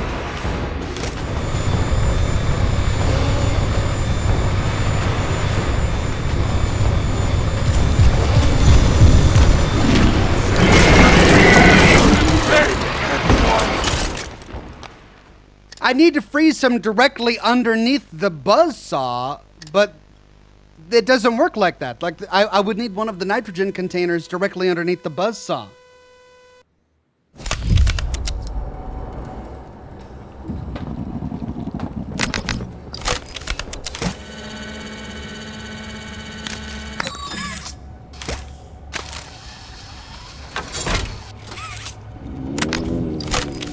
Saw won't work when he's unfrozen. Yeah, I figured that. So he needs to be frozen while under a saw. But he can only be frozen by the canisters that I explode, which means the canister needs to be right next to a saw. But they're not like that.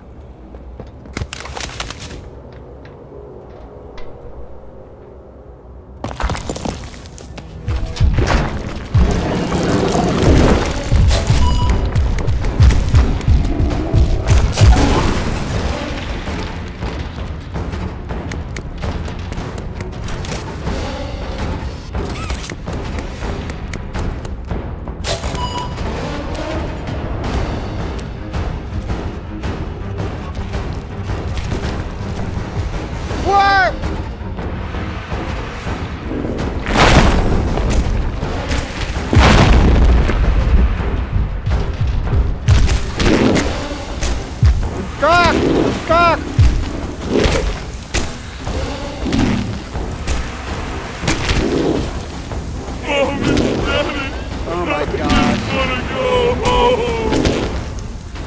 This is glitched to heck and back. Oh my god.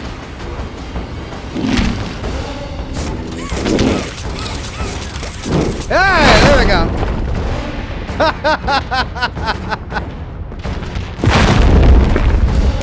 Whoa! Whoa! Whoa!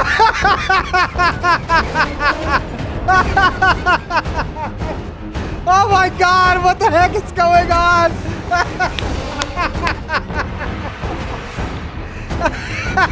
It flung me out of the map.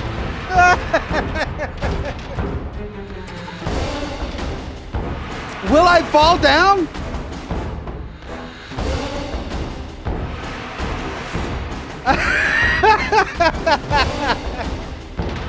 I can't tell if I'm falling or still flying.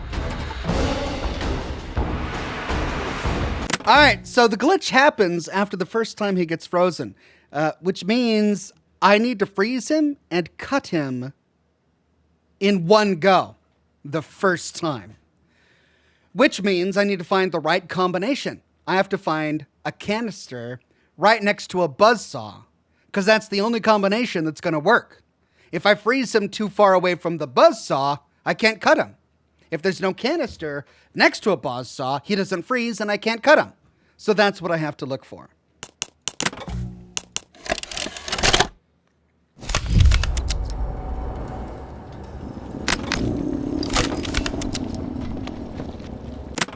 Chris Tidwell says, Ox, you're supposed to grab the canisters out.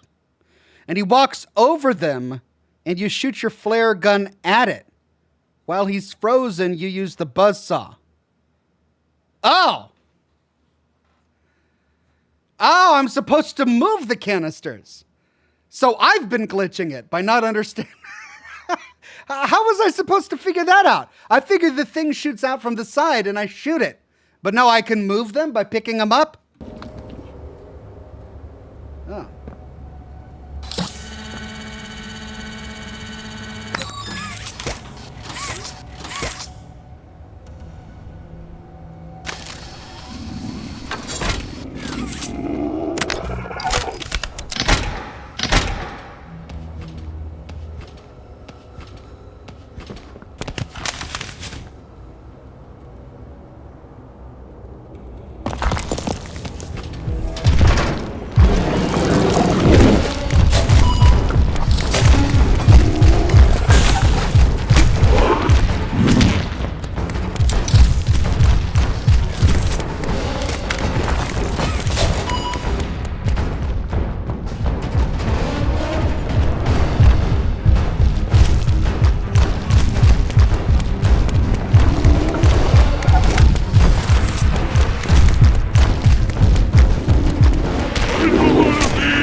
Oh, come on! Oh, come on!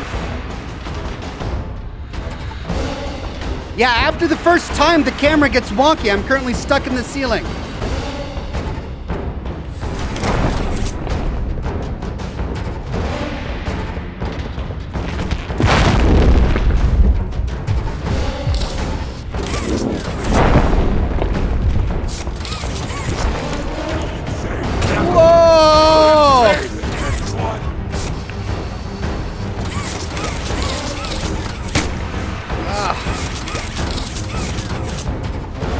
Currently stuck!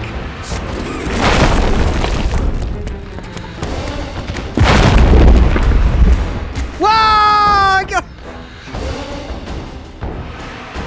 Alright, oh, I'm going back! I'm going back!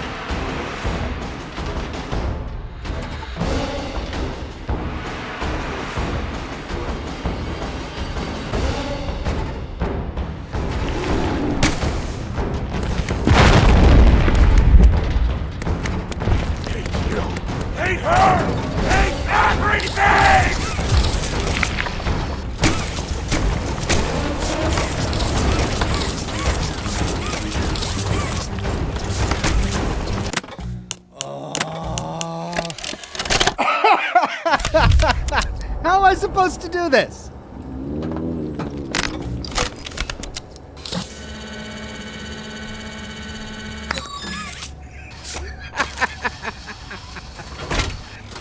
I gotta do it the first time.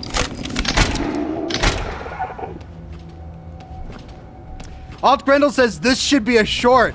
I mean, yeah, but the glitches are long. This is gonna be a long because it just keeps glitching.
Why?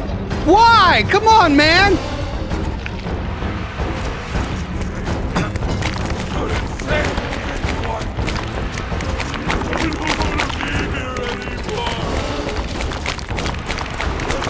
Play a little longer. Play!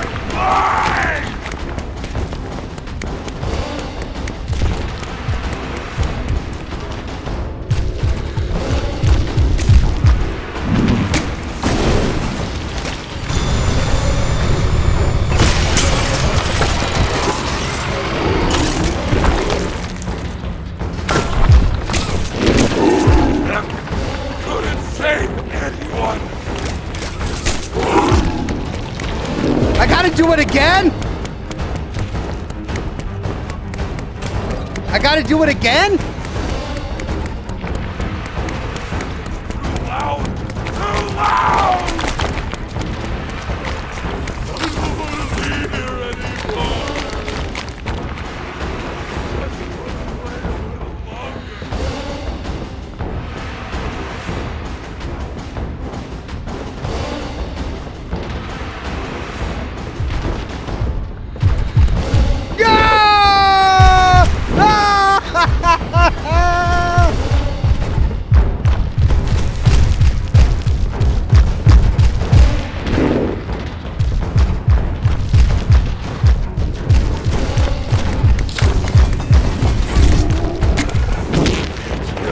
Take her! Take everything!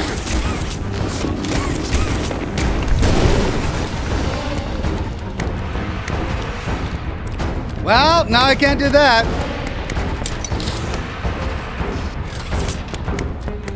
Oh, come on! Oh, enough with this! Ugh.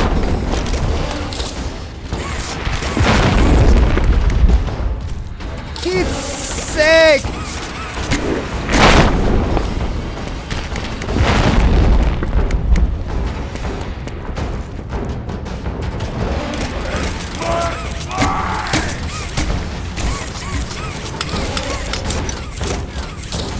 Let me go! Oh.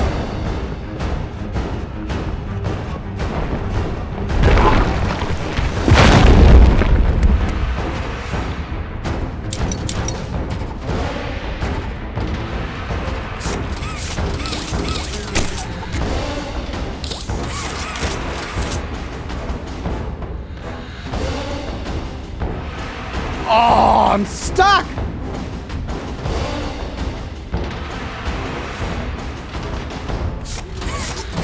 I mean, I can't play this until they fix it, right?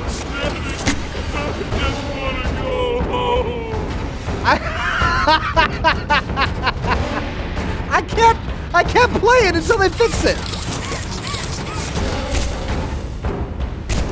I'm stuck. I can't do anything. I'm going to try it one more time. And then I'm going to rage quit. I'm sorry. I did it. I froze him. Under the saw blade. I cut him. And it wasn't enough. I got to do it again. But it's such a glitchy mess after this recent update that I can't. The problem is that if I ignite the canister, after I ignite the canister, all of this happens. Skill issue, says Mr. Hyde. You know what? No, this is not a skill issue. I'm not flying to Saturn because of skill issues. Hold on 1 second. I'm getting texted.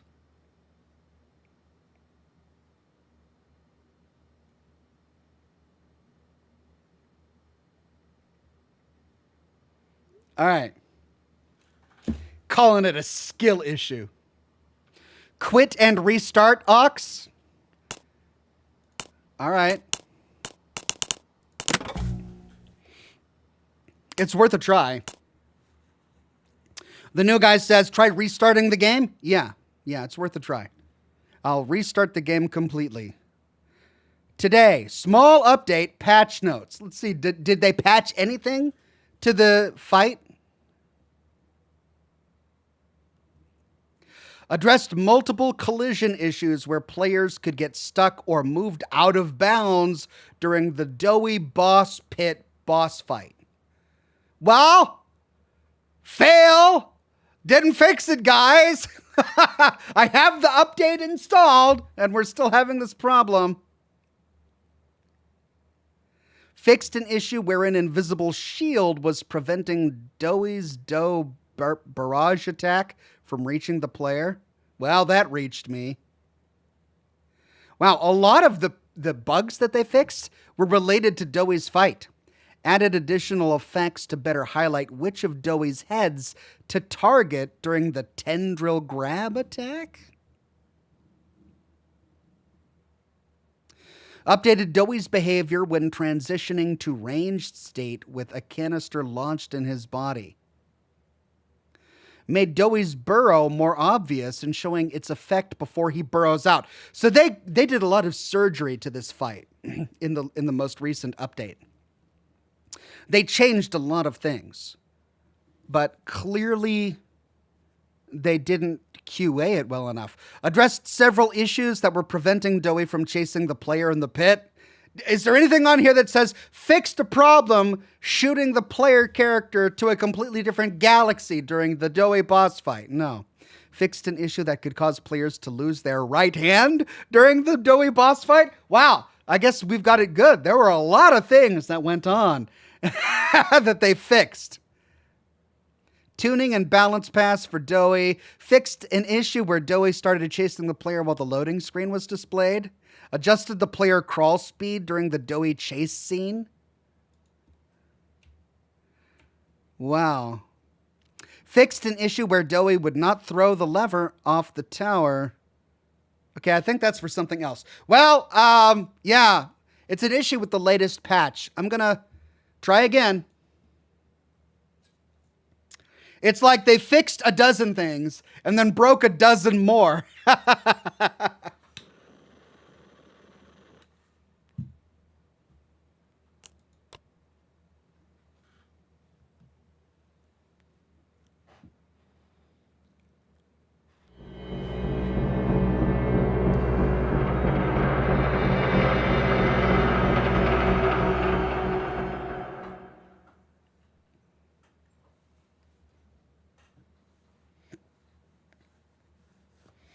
Okay, one more time.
Come on, Doey!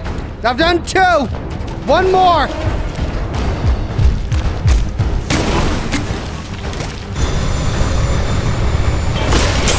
Take her! Take everything! Okay? Okay?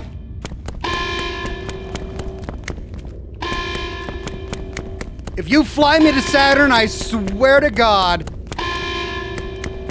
Yeah, now what?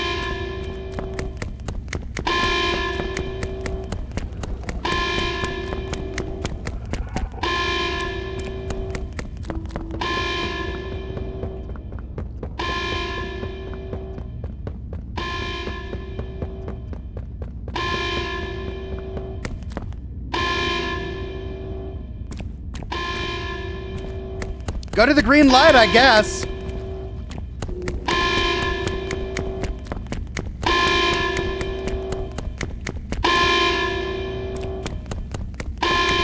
Oh.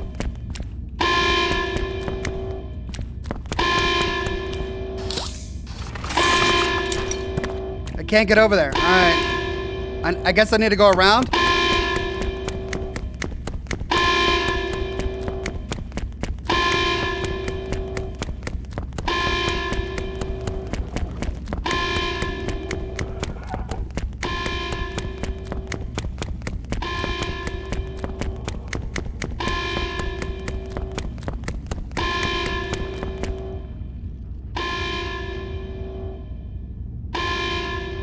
There's stairs up, says the chat. Stairs up?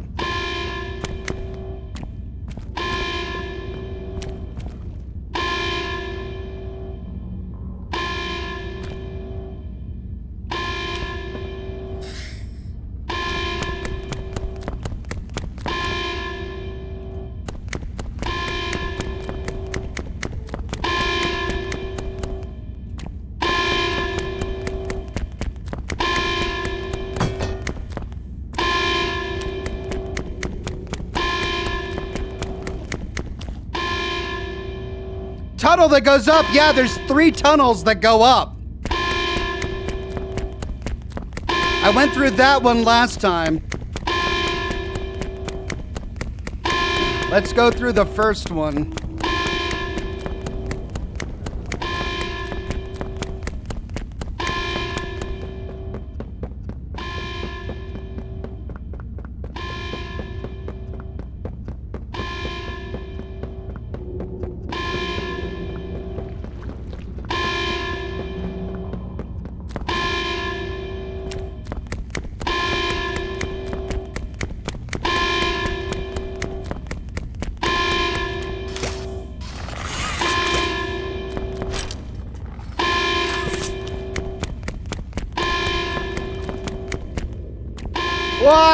What? Come on.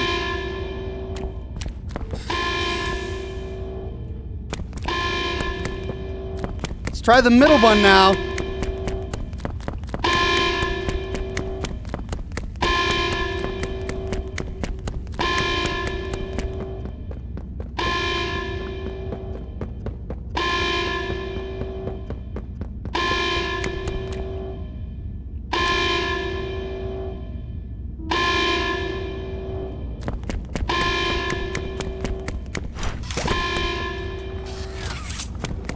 There we go.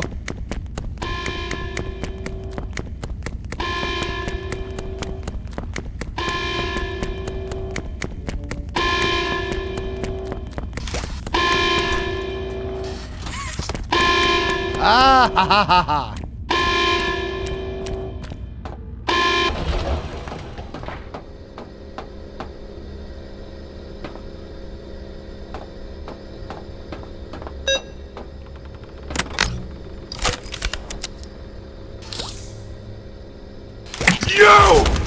You and Poppy!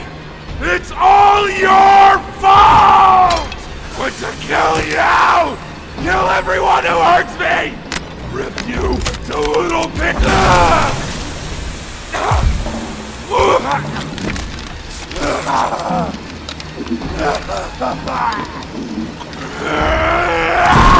can't trust anyone! The gentle voices lie! You lie! I tried to be better, to be who they needed. Not smart enough, not good enough, not...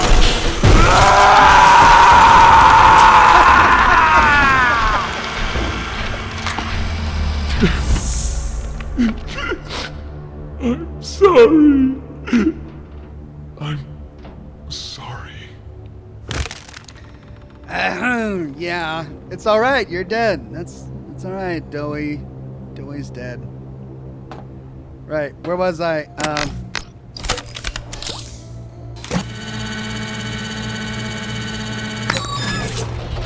Oh, you're gonna be fast that time. You're gonna rise slowly when he's right behind me, but when he's not, you just zip on up, don't you, Door? Screw you, Doey. God. Oh.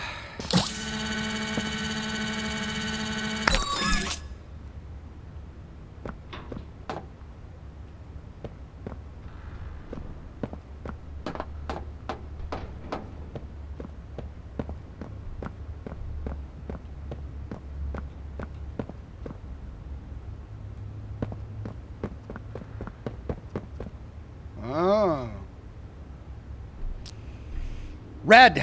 Find the red tape.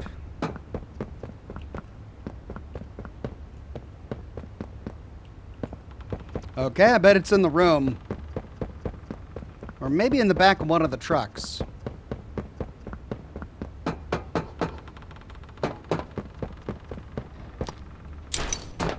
don't see it. It's got to be in the room.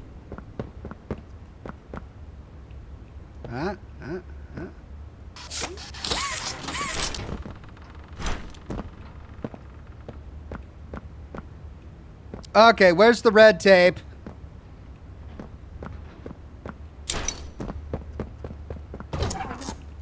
Oh no! I hate it when they do stuff like that. You've advanced too far. Sorry, no going back for you.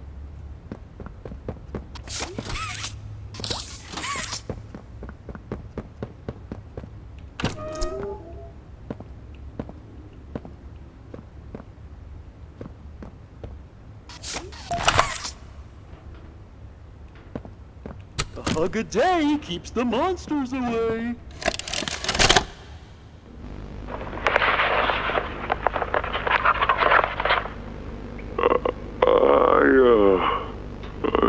I'm not sure if this thingy is on, but I need to talk, and I can't talk about this with anyone else. For the past few months, the fighting's been bad. Real bad. I've seen a lot of stuff I probably shouldn't. It's been hard to keep my head straight. The others, they look to me to know what to do, to know where to go. For a long while, we had Poppy to tell us, go here, go there, do this. And it all made sense, too. Poppy was nice. I can't find Poppy anywhere. I don't know what happened or where she went. But it's scary here without her. Maybe she ran, just like I have. I'm here, outside the prison, in front of... I'd almost forgotten it was all here. And seeing this again, it's given me reason to think.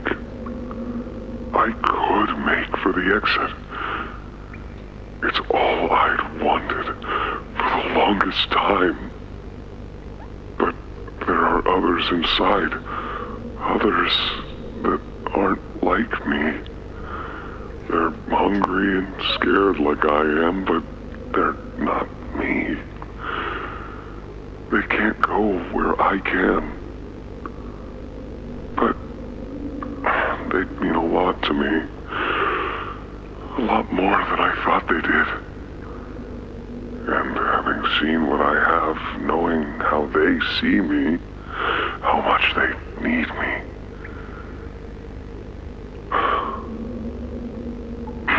I'm going back.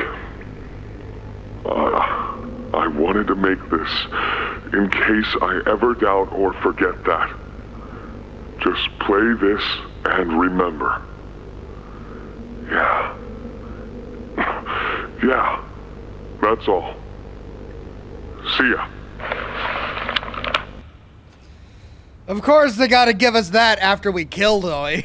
I was like, see what you've done? This is who you've killed, player. Rhea says the red tape is definitely in the chase sequence. It's just like impossible to notice on your first run through. Are you kidding me? They put the red tape in the chase sequence? That's just cruel.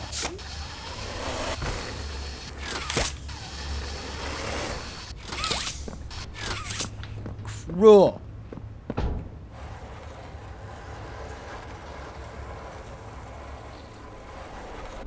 Ollie! Ollie! Can you hear me? Ollie!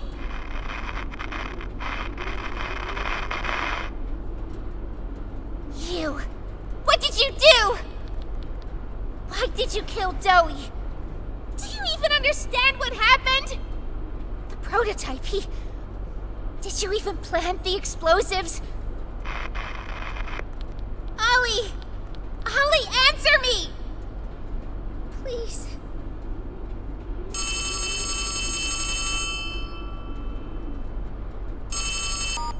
Ollie! Something's gone horribly wrong. The safe haven... Shelf ventilation block B6. Is this where you are, Poppy? What? Stay where you are. And listen closely. You're not going to run. You're not going to fight. The charade is over. Who is this? An obvious question with an obvious answer. You. What did you do with Ollie? I'm right here, Poppy. For you, I'll always be here. The doctor, Catnap, Mommy and Huggy, they're all dead. You have nothing now. No one. And soon, you'll have less than that. Stop that. You don't need to pretend anymore. Poppy. You don't need to play at being stronger than you are. You can Come home. How much do you know? Everything. This isn't right. All those years. Was there ever an Ollie? Yes, there was. But that was a very long time ago. Let me tell you what comes next. I'm going to Come up there. and I'm going to Find you. Your collaborators. The few you have left, they will be dealt with. What are you going to do with me? I've got something special in mind. I prepared it just for you. And this one, you will never want to leave. No.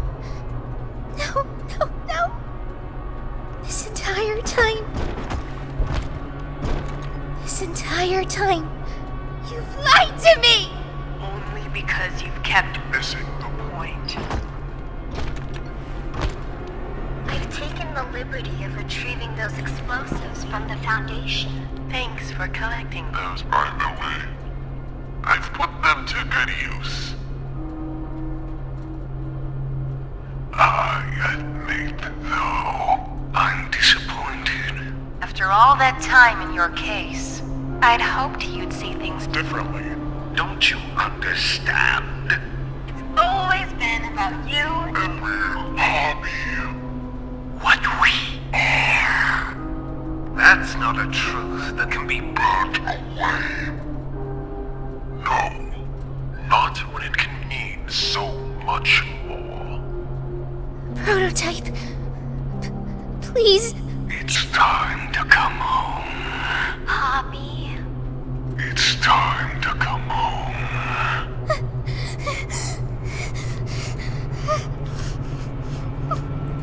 I can't go back in the case. I can't. I'm sorry.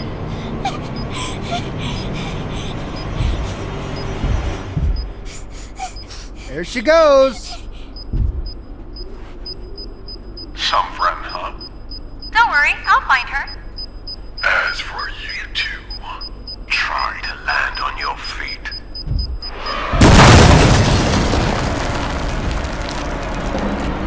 All right. Oh, no! The Raging Krogan says this reminds you of the Master.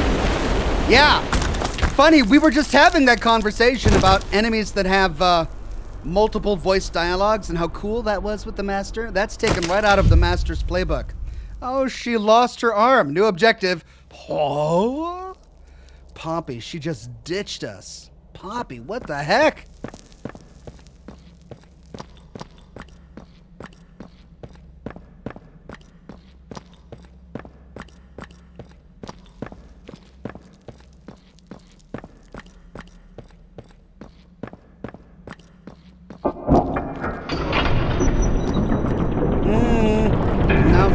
No, don't like it. I don't like it when doors open on their own without me doing anything. Don't like it at all.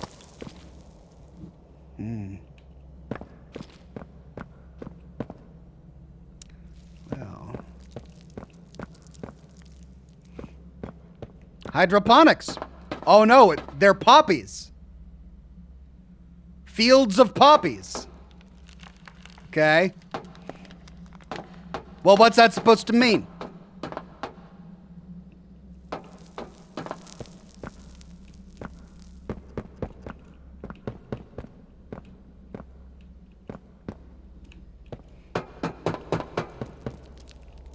Chris Tidwell says that I missed his super chat. I'm so sorry, Chris. I've been a bit preoccupied. There we go. He says, I'm so proud of you, Walks. Now about that body pillow. Thank you. I beat the boss. Well, one of the bosses. Still, no body pillow. Never gonna happen.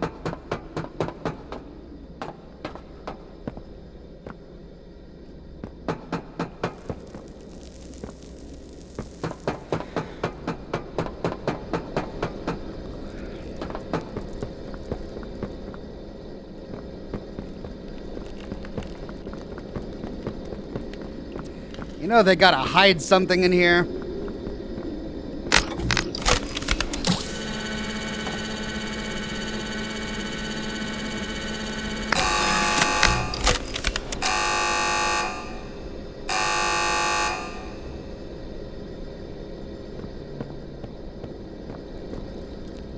Dead poppies. Dead poppies.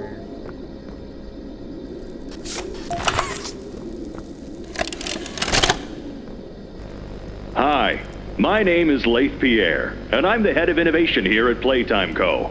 If you're seeing this, you must be very, very lost. Well, rest assured, friend, our state-of-the-art laboratory is just up ahead. Why don't you just go on inside and tap one of our scientists on the shoulder? Tell them you're lost. They'll be glad to help. All right. Let's be honest. You're not supposed to be here. This is the single most high security, high clearance section of the whole factory. When someone finds you down here, you will be shot. And before you get any ideas, don't think you can just sneak away either. No, the second you put this tape in, it set off an alarm. So if anyone's home, they know exactly where you are. Pretty nifty, huh? Security is very important to us here. If I were you, I'd start running. What? Huggy Wuggy is back! Oh no! Is the prototype Huggy Wuggy? Oh, come on! Ah! That's where they gotta leave me? Ah, come on! Ah, I'm just kidding. Let's be honest. If we find you, you'll be shot. That was brilliant.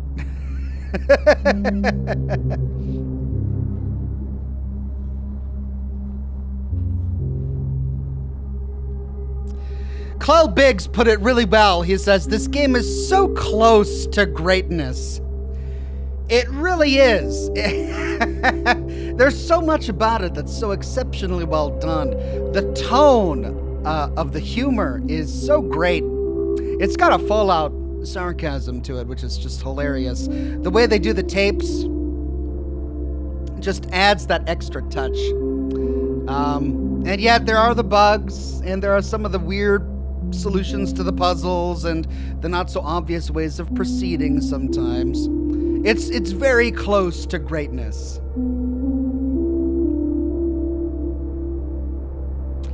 I can't believe we see Huggy Wuggy again. We defeated him at the very beginning. But it couldn't be Huggy Wuggy, right? It's got to be the prototype. Or was the prototype Huggy Wuggy? I guess I'm just confused now. We'll have to find out when Chapter 5 comes out. What's the significance of the fields of poppies? They were growing fields of poppies underground in a laboratory. They made a doll out of a child, put her in a box, and called her Poppy. What's the connection? What's the connection between Poppy and the prototype? Storybook Rhymes says Huggy Wuggy and the prototype are different characters. Yeah, that's what I thought, but then why did Huggy Wuggy, all beat up and bruised and bandaged, arrive at our pod at the very end here? Unless he's not the prototype, he's just something else that was unleashed upon us. Jade Killer says poppies are used as the red gas. Oh, is that it? Ground up poppies? What's interesting is that we had that field of poppies, and then in the room with the television, there were a few poppies lying around and they were dead. The plants were dead, they hadn't been watered. And yet in hydroponics, they had continued to be watered.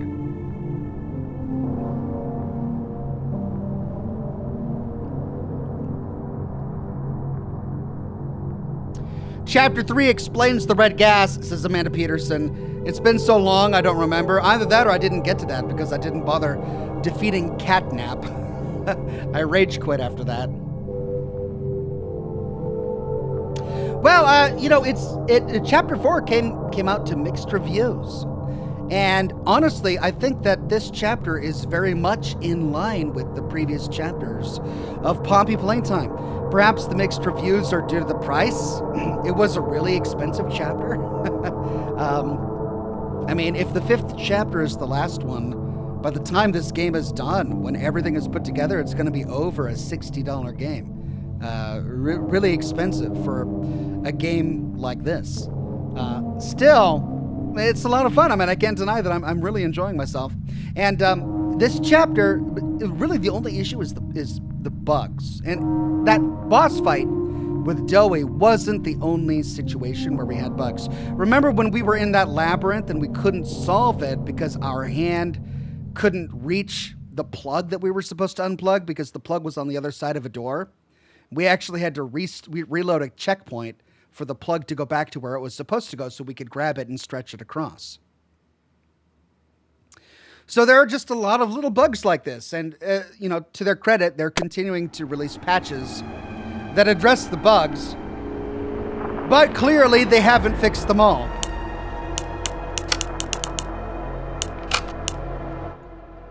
Because we're continuing to get them.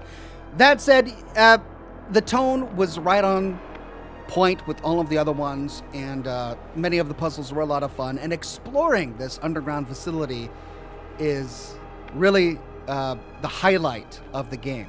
And I'm really glad that they expanded on the characters. In Chapter 1, there were no characters outside of Huggy, right? Except for Poppy at the very end. And the fact that we've got all of these characters now with tons of voice dialogue, it's really growing as they develop the lore with each chapter.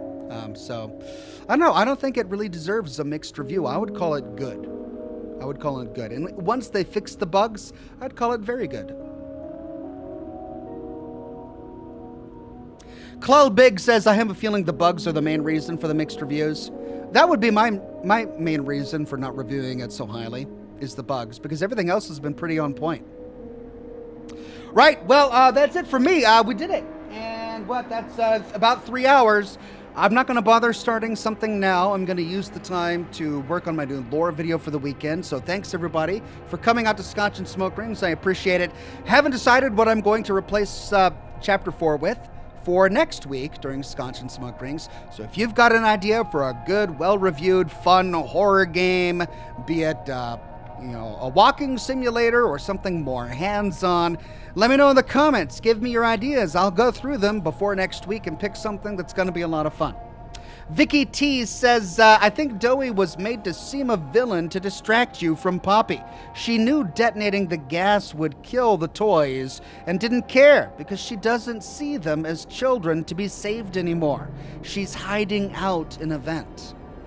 Yeah, I mean, this isn't the first time. She disappeared earlier. That could be when she was, kidnapped and put into a container, which led to Doey being listless and not knowing what to do.